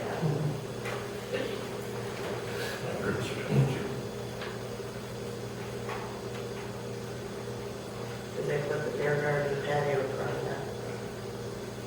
And that's a kind of like where we do your license. She applies for it. Is this a passed and approved? I don't know. It's when I found when I was looking for a fee schedule, so I know what to charge people. It's not signed. We would have to look at that minutes from that meeting, but, It's not, yeah. Amended June 6, 2023, and resolution 2023-08. June 2023. So before we get into that, so that I can try to clarify something. So all of the things that are highlighted in blue, you want to fall under, you want those listed in the ordinances? Or we're just coming up with these numbers to be on a fee schedule that isn't referenced in the ordinance? Or is the ordinance on that wrong? Because none of the things in blue, whether those are the costs that are being recommended now, if that's the case, then we would be adding it to 18.135, but it would probably be 010. And then we'd be creating an ordinance for the escrow deposit. So I guess that's where I'm. Right, Are we doing anything you're with creating section 18.135.050 for the escrow deposit, that's what we're doing. So then, I guess I still don't, with the rest of Exhibit B, I don't think it makes any sense to have even on here. So you're saying section 2 doesn't need to be in there? Section 2, Well, you said section, what's that, you said Exhibit B. if you're only trying to create the escrow deposit, I don't know why we need all of these other charges, which aren't listed anywhere in our ordinances. It's confusing that we have all of this information, stuff highlighted in blue as if that's pertinent to this, but that's not, because it's not even addressing the escrow deposit. Well, this would be your new fee schedule. If we adopt 18.135.050, then it ties into what's up above in blue. Those fees will be listed nowhere.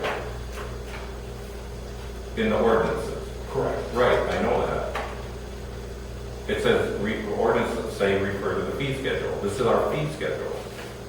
Okay. This fee schedule was done by resolution, and I just want to show you this, because this is different than what we're looking at. This already has a $2,500 deposit. It was 2023-08 was the resolution, is that the one? Yeah, it's right here in the minutes, and it has carried 5-0. So you gotta be. So it does have you currently have a $2,500 $2,500 Right. Where's that? Well, the fee schedule is all around the line. What's the most recent date of It's that? collapsed, actually, with it. But yeah, that was passed. There's four resolutions passed. Yeah. June 6th, 2023, so resolution 23. I can see that. With change of, but that motion made by to include the resolution, fee schedule, with change too. So this is just one change. We already have. $500, I would have to unless reference it. I for a guess that's specific wrong. project, you decide to increase that, you can. So if, There's four resolutions that were passed. Probably we should start by just a little bit more. Yeah, it's right here. It's $2,500. Yeah.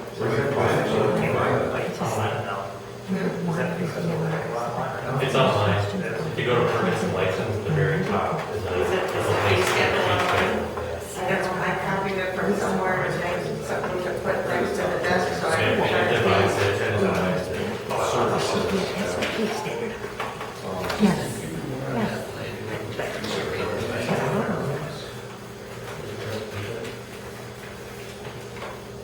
Okay. Do we want to table it? No. And just to provide some background, we followed the fee schedule there and how since we originally looked at $2 general, and the board basically set what the deposit amount was. It says 2,500, whatever the board approves, I think we did 5,000, because there's going to be engineering review involved in it, something like that. So it's kind of similar to what you guys are talking about, where as it states for anything zoning, you have that 2,500 or what the village board wants to see to set that deposit to you.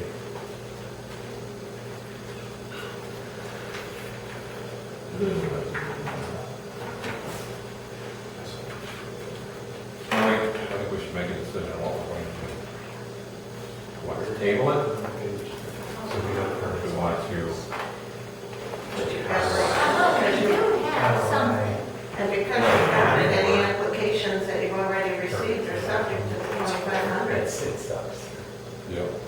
So we're covered. I didn't know that. I think we should table it and just just research this a little bit better and make sure that this is actually the fee schedule. And, you know, that was approved, whatever was approved. And then come back and then we reach out to the whole thing. Okay. But we can bring it to your commission or whatever. we're gonna do. Motion to work in the fee schedule. Right, so anything that currently has an application. It may or may not fall. If that was, All we're gonna do is check the minutes. Check the minutes and so it's some kind of information in the minutes of that meeting. And that's all. That we need to address. Yeah. Okay. I think with, I think you're okay with the way it is, it's just not called out in the ordinance that way. Right, so let, I know, a lot of time, table this. Okay, we will move on. Okay,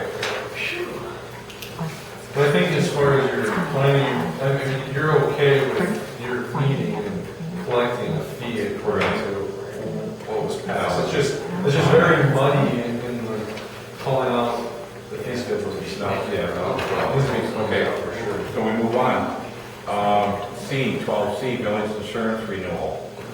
League of Wisconsin municipality coverage for 2025 and 2026. Question that came up on that one is, what committee gets to do that? So, I'm pretty sure it's not public works. but I have given Public Works the list of Yeah. equipment so that Yeah, we they need can to make get sure the that price is updated. up, yeah. And that they want by August 1st, so that they can give us a quote. So once we get the quote, where does it go? Does it go to finance? It would go to finance because in the ordinance is Just finance. the board as a whole to be able to check to make sure they feel Public Works is covered? Or one of the big things that I do think finance needs to look at, especially after Iowa County's issue, is what is the cyber insurance? Yeah, How much coverage do we need? see, I haven't gotten an answer back. 'Cause I sent He an didn't email, answer on the police. He said He that's answered the on- minimum and we should keep that. but he didn't answer, because I asked him what, $100,000, $250,000. He hasn't answered back. Legal municipality, fair insurance. Yeah, fair insurance. You know, when I talked to him, he wanted to come out and meet. Yeah, He'd love to come talk to us. we can put it on the August meeting. Maybe we should do that. I don't know if you want to do it at the August meeting. Well, we're gonna have August, we're gonna have the village attorney will be here, Town Country will be here to go over the Dane Iowa plant upgrade again, and then. Maybe Okay. that's September. I mean, unless we're going to 11 o'clock. When do we renew? October. So you've got to just by September. September. That's the But by September, then you should also have your quote. Yeah. Because if we do it August, you won't have your quote. So it would be nice to have the quote. Okay, so table this, do no action taken? I'll How's just, everybody feel? Matthew? I'll just say, yes, this falls under finance technology and licensing by ordinance, but all of the information that applies to the other committees needs to be received and then by the August meeting, which includes public safety, because we have police professional liability. We have listed 3 full-time employees, we don't have 3 full-time employees. The new truck isn't on here, I don't know when we take delivery, anything like that, and there's no overall cost on this. No, we're just looking at what's the process right now. Yeah. Well, that's fine, but part of the process is knowing the cost, in my opinion. The cyber liability, we have $25,000. I don't think $25,000 would cover us if there was a ransomware attack.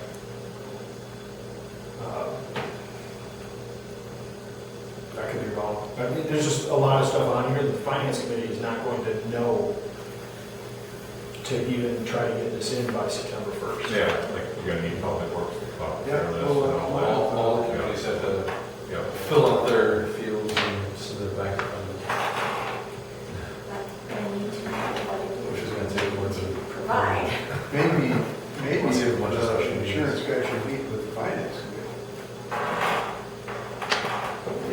fill the application, and that back to them. Yeah.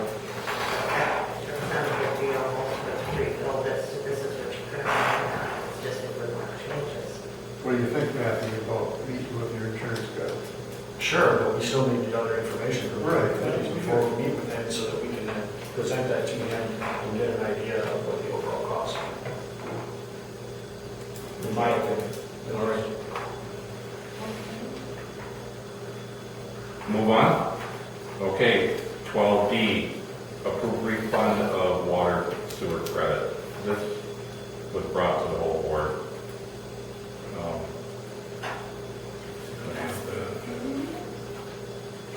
Summarize.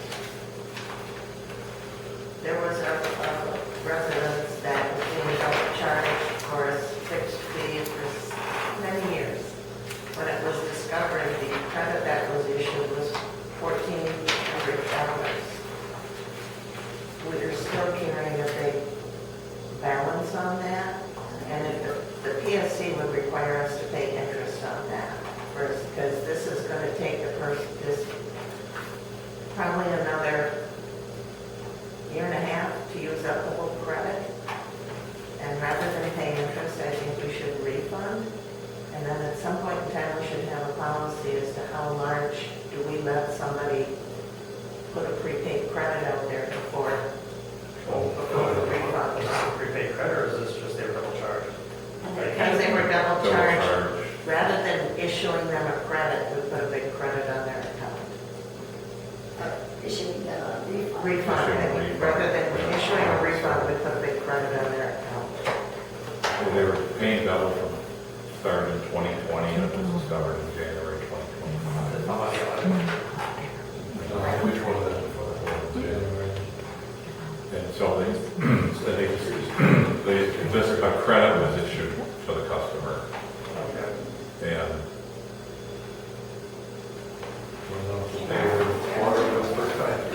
yeah, so I think. But we have to pay interest on that. If we have to pay interest, if you went to the PSC, if you have a deposit that's gonna cover a year and a half's worth, they're gonna require you to pay interest on it. Same thing as if we say, oh, Don, I don't think you're a good risk, we need you to put down a deposit on your account, we're required to pay interest on it. Are we, if we decided to pay interest on it, do we have to do a back payment? Because it's been 5 years that this has been, I think we probably wouldn't have to put back to the time we found it, but back to January. So how feasible would it be for the 2025 budget to pay out $1,138? $1,100. You can pay that back. I mean, that's not that big of a dollar amount, you know. I say, good faith, can get that off our books. Well, it makes your accounts receivable is always understated because you're always showing, you know, $1,100 negative balance, so it always understates your AR. And isn't it a good faith thing? Oh my goodness, let's get you paid back. Presidents like that kind of courtesy. We may need to talk to them because maybe there was a discussion at that time and they said, well, just put it on our bill, but But that's that not a is correct. Yeah, I don't Yeah. think the village should carry that credit. Yeah. That I does think not. we really should. But I didn't want to make a decision to pay that on my own. Thank you. So what's the board think? Would you like to make a motion? Anybody like to make a motion? And can I just add, if you make a motion, can we leave it, 3 months credit or something so that, that's 180, we have other people with credits, especially after the last 2 months in that amount. So that will give them time to get back into the routine of paying the bill. So like a motion for $1,000 to, Is it not too much? I don't know. I like months. 30 is probably like 2 months. So, yeah.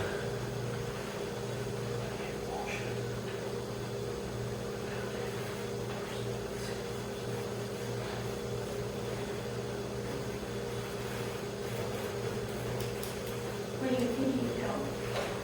Like, what are you, you're thinking is 1,000 too much to pay back? I'm thinking, that. I'm just thinking if we have 1,000 right now, that's, 4 years worth of total payments, right? So I don't know.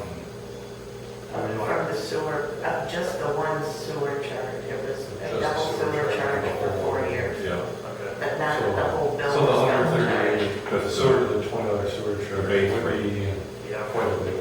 The base rate is the double charge.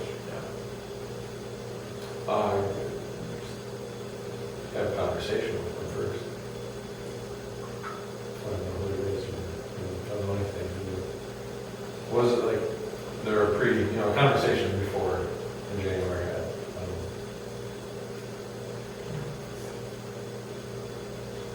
Yeah, they were obviously talked to because to set up a credit, but to carrying this on the, I couldn't agree with carrying it on the books.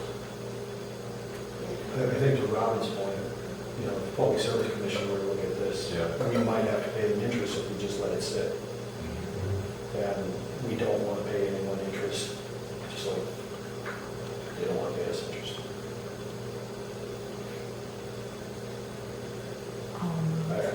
I would question though, Robin recommended 3 months or $180, which is roughly 3 months, which takes us under 1,000. If you want a nice round number, you do 1,000, that only covers them for 2 months. Which is probably or what almost,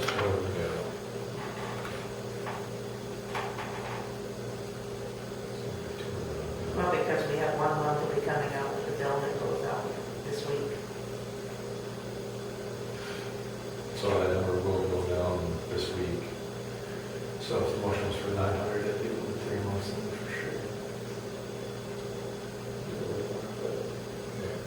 So we would like to motion. I will make a motion to approve a refund of $900 for the water sewer credit. I don't know who it's for, or if you need any more detail.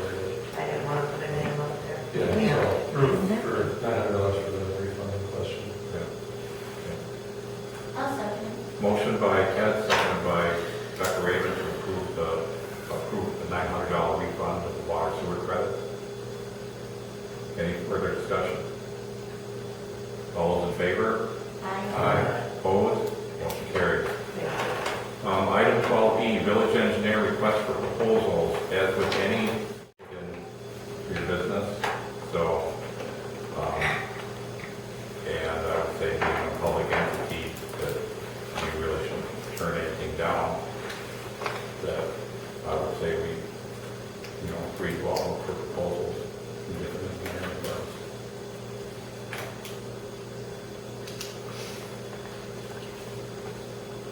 What committee would that fall on?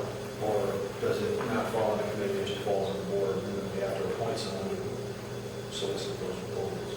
Or are we putting something in the paper? We could put something in the paper, or with the word that's out there, I don't think we would need to. It'd be up to the board, how you want to handle it. To do an actual RFP. Yeah, we could actually As a do, public yeah. document for something that they can put together, their proposals, just knowing what we have. RFP. Request for Request. proposal.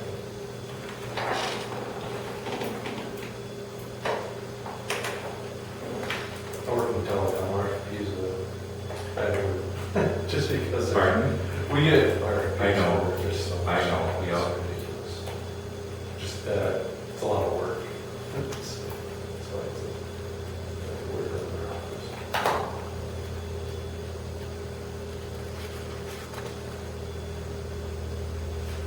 Ordinance changing, village engineer, or reviewing, or contract, or anything, No. I can explain, we used, so MSA and Arena used to have an agreement where basically it's like a general services contract, so any project we could direct over to MSA. So instead of going through RFP project, or RFP process for each project the village wanted to do, MSA just got the contract and we do the work for you. Basically just approved by the board, that scenario.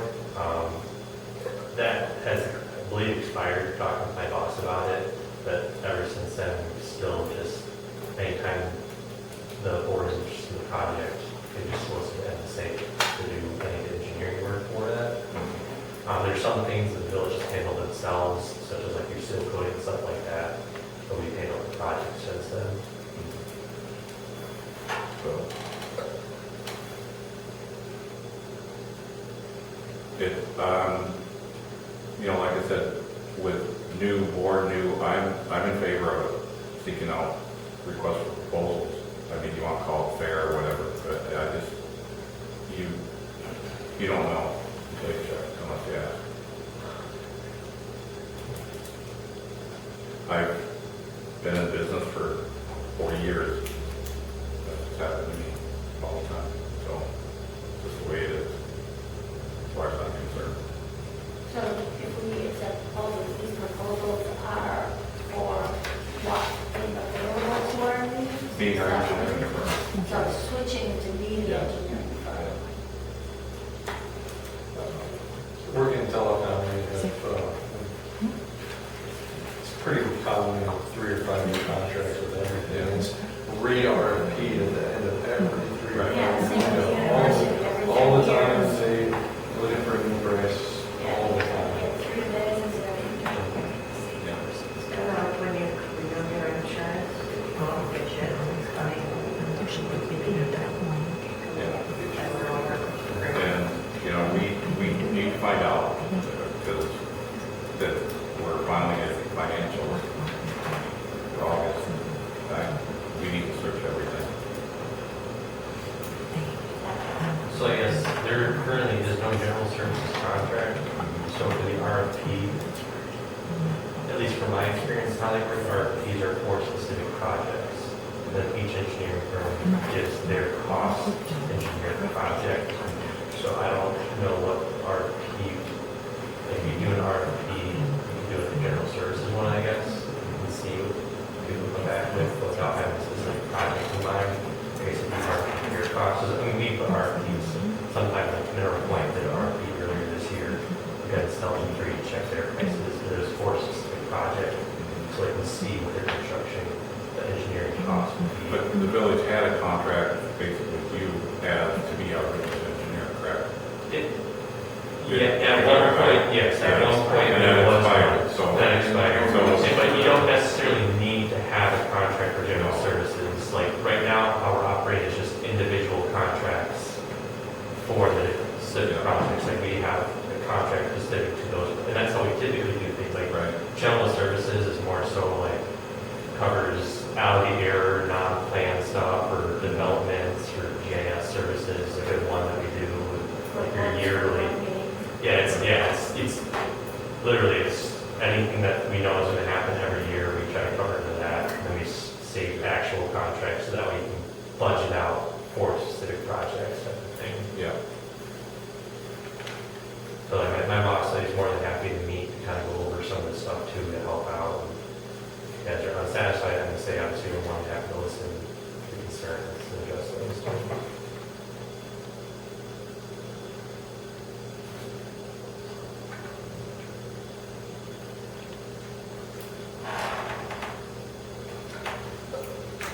Any more thoughts? Well, I guess I'll make a motion that the village go out and talk to other engineering firms to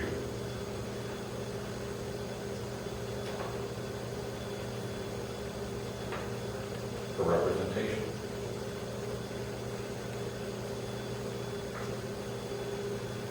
I'll second his motion. Okay, we have a motion by Paul, seconded by Matthew, for the village to go out and talk to other engineering firms for services. Is that what it said? Too many late nights. And representation. Representation, thank you. Any further discussion? All those in favor? Aye. Aye. Opposed? Motion carries. Okay, Finance Technology License Committee.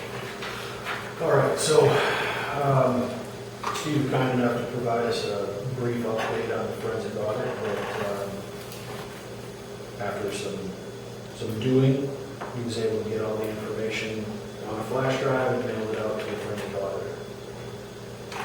Anything else you wanted to? No, and we will probably hear back for at least Okay. Then on village trustee training, I don't know how many of you have done the training. I know on the committee, Ted and Joe said they haven't completed the training yet. Steve, I think You're talking about the legal Wisconsin? Yeah. I'm probably about a third way through. Okay. Have you started it, Don? Okay. We I'm didn't get, gonna take it, yeah, you know, yeah, it's been a while, so I need to dust up. I haven't taken it yet, but I. and I'm not trying to exclude Becky Raven, but she told us in our meeting that she hasn't signed up for it. I would recommend, the committee didn't make any motions on this, but I would recommend everyone complete that training at least by the time we start the budgeting process. Clerk computer update. We brought in some of the donated PCs, and Ted has kindly volunteered to take them apart and build.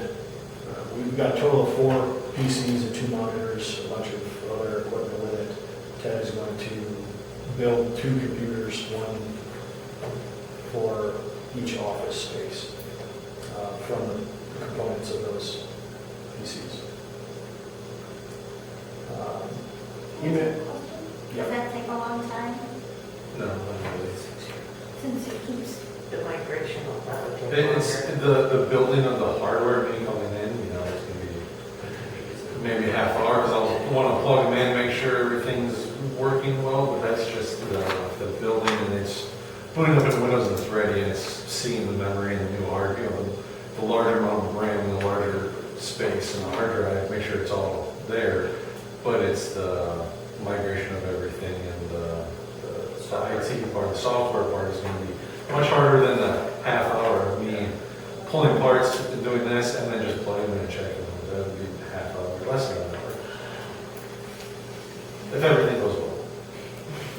Yeah. that is that. Thank you for that. Okay. Then we have email migration update and Office 365 access. Apparently some trustees have access to the .gov, but there are issues with sending emails from the .gov because they're not going to the .net. Joe is working on that. And that's what happened this weekend. Yes, that's gonna happen, is, can I call Jason and Andrew from Network Solutions and BCD respectively. I was told that only this migration, the .net will remain active through the migration process, that we still have access to that. Even after we got the .gov email set up and running, we're actually using them. Obviously, that's not the case. We've lost my access to the email because I haven't received on my .gov, and everything from the .net should be forwarded to the .gov. I don't mean that's not the case. Receive like my, I haven't received anything on my .gov. so nothing's going out or into the backup. I have not received anything on the .gov, so I got to talk to them and figure that out. I got passwords for everybody so that the .govs are going to be live. I emailed everybody individually, but I guess none of that went out. So I sent that to the .net emails. So none of that's gone out. I have that. I can hear the step on the .gov. The issue is that even if that's set up, it looks like it's not working. So I need to figure out what's going on with the whole migration thing and get Andrew and Jason to get all that working for us. So that's kind of where we're at. I'll get that done ASAP. So are you going to send out those .govs and the passwords before you get that all worked out? Well, I did, trying to go through, but we got them, so I need to make sure that .net's first of all are still working, so we can actually use our emails that we have. My .net's working like for external. Okay. Externally. So Okay. I'm still receiving them. Yeah, I've heard mixed things, some people are able to send out, like, it's a mixed bag, so I need to make sure .net's working, and it will continue to work going into this migration, and then I'll get reset with the .gov, and we'll make sure that we have the .gov set up, and then want to do a final migration, because the initial migration was just 30 days of inbox. So right now, all of our .govs have 30 days of our .net inboxes in them. But after we go into the .govs, we're all finalized that yes, we can all get in there. They're going to do a final migration to do all the archives of all the inboxes over the .gov, so everything's in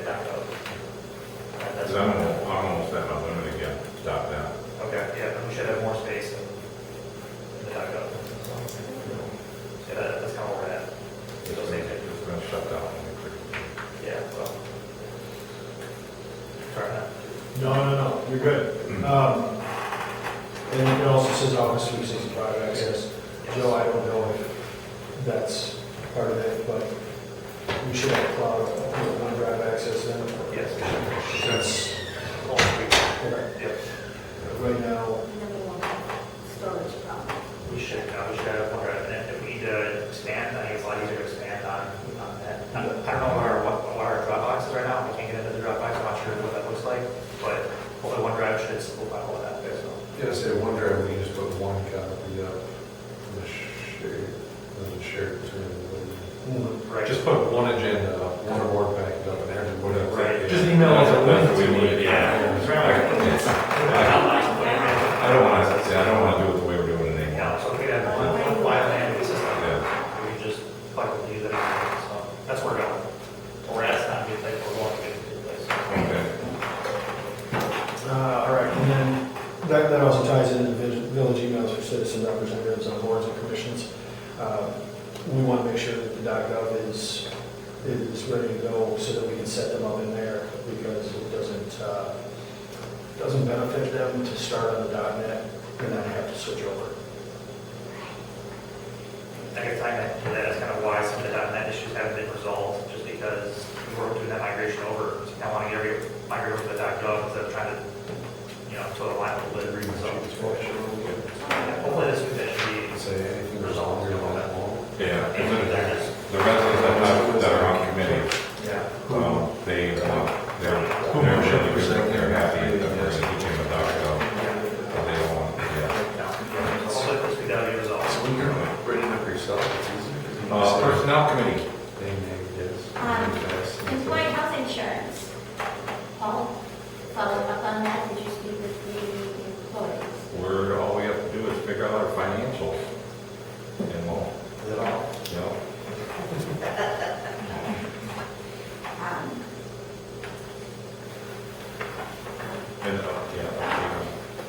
I found out that the ads went out on Monday, every place that you approached, I think it was this Monday right now.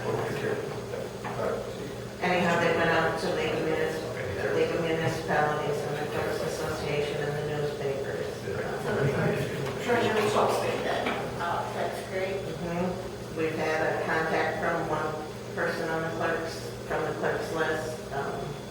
But as I mentioned earlier, they're looking for a pay range. And I don't know, I think you can make a recommendation to the board, but that's going to be a full board decision. There's probably some input from finance. I noticed in our posting on the website for the position, the PDF for treasurer's job description, the one that someone can pull up and print if they want, doesn't have at the bottom of it what they should do, who they should contact. We have that on the village site, we have it here on the website. And I'm just wondering if we can, at least, if you're interested in something on there, so there's a phone number, there's an email. I'm just wondering if you can post that job description. I'm just checking. Well, the PDF, I see what you're saying, the PDF doesn't have anything It doesn't in have there, anything. but the article right there says to reach out to the clerk. What does? I know that. but- That says, but yeah, in the job description we print out, it doesn't have it. You're printing a job description, you're not necessarily keeping that website open. But What should you do? there's a lot of people that have their job descriptions out there all the time. And so when you're linking to them, you're kind of looking at the All right. advertisement, aren't you? Overruled, I'm good. I'm not saying, I'm asking. I'm fine, whatever, if everybody's happy with that, it's just something that I would find if I were looking, because I would keep that, I would be going off of, what am I supposed to do for this job description? But you have more experience with this type of job. I'm thinking that we need to see what we get for some applicants before we get to, hopefully we get a few good applicants. okay. Public Works Committee. All right, so, we already mentioned it earlier about moving the east welcome sign back into the cemetery. And the issue that Rich has brought up about it is that the village was expected to mow the cemetery from the right-of-way of the highway all the way to where the main memorial marker thing is, where the flagpoles are. Yeah. That whole area, and the township, or I mean the cemetery association, has to hire that done now. So it's cheaper for them if we move it back. It's cheaper to the cemetery association because the village they have to move it. Now, they did say, Bill said, when he was here the last time, which is the last meeting, Judy, that they have contracts for the rest of the year. So we wouldn't mow it this year, but then starting next year, we would have to mow that all the time. So, I don't see an advantage with the village having to do that. I really don't. And that's what the committee decided was that perhaps we can find a different spot where we don't have to get entangled in somewhere. The contractor that does it for the cemetery association right now charges them $75 a time to do that. No. Yeah, to mow that section.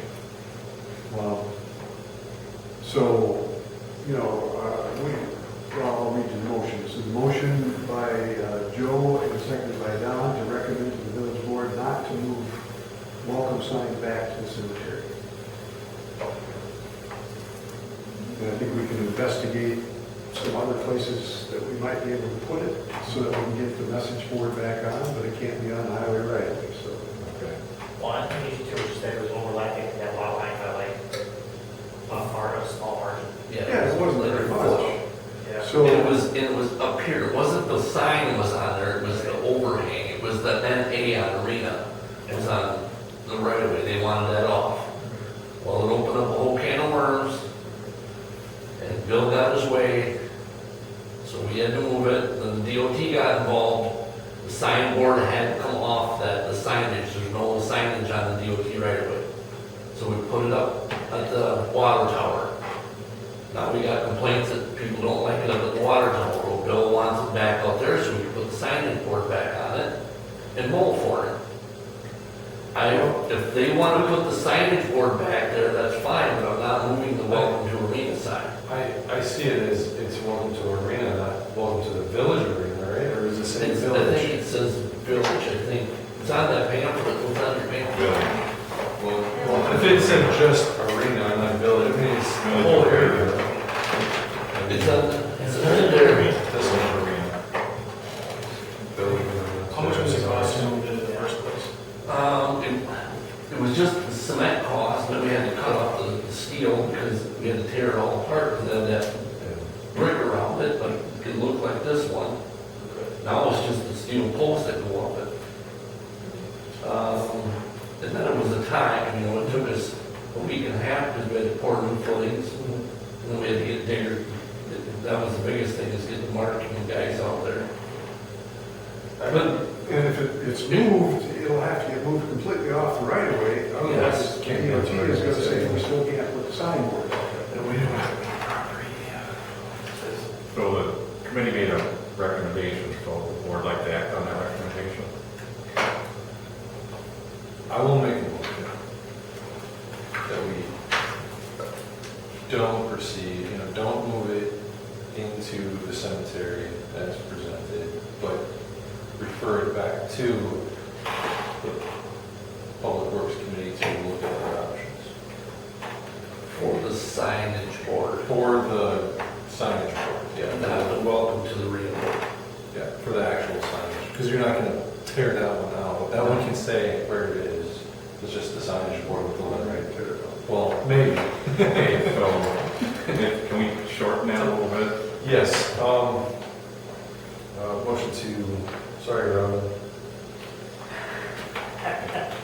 Just move it. Not funny. Oh, so at the end, I'm lost.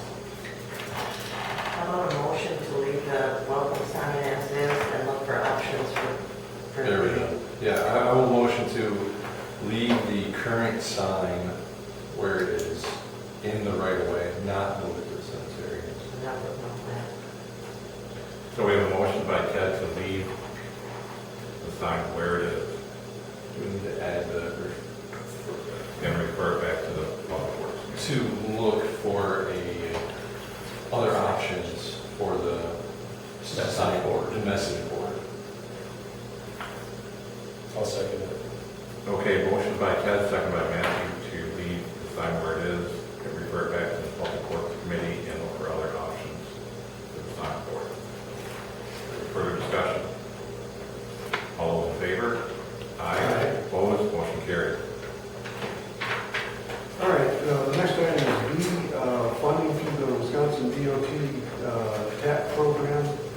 And we decided there wasn't anything appropriate for that program that we would have for projects. So we took no action on that.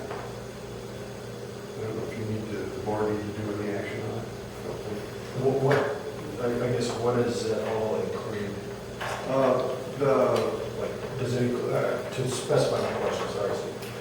Does that include bike paths, walking paths? Yes, that's what it is. It's bike paths, walking paths to improve access to schools, public transportation, and it's a safety program to separate traffic from other, highway or motor vehicle traffic from,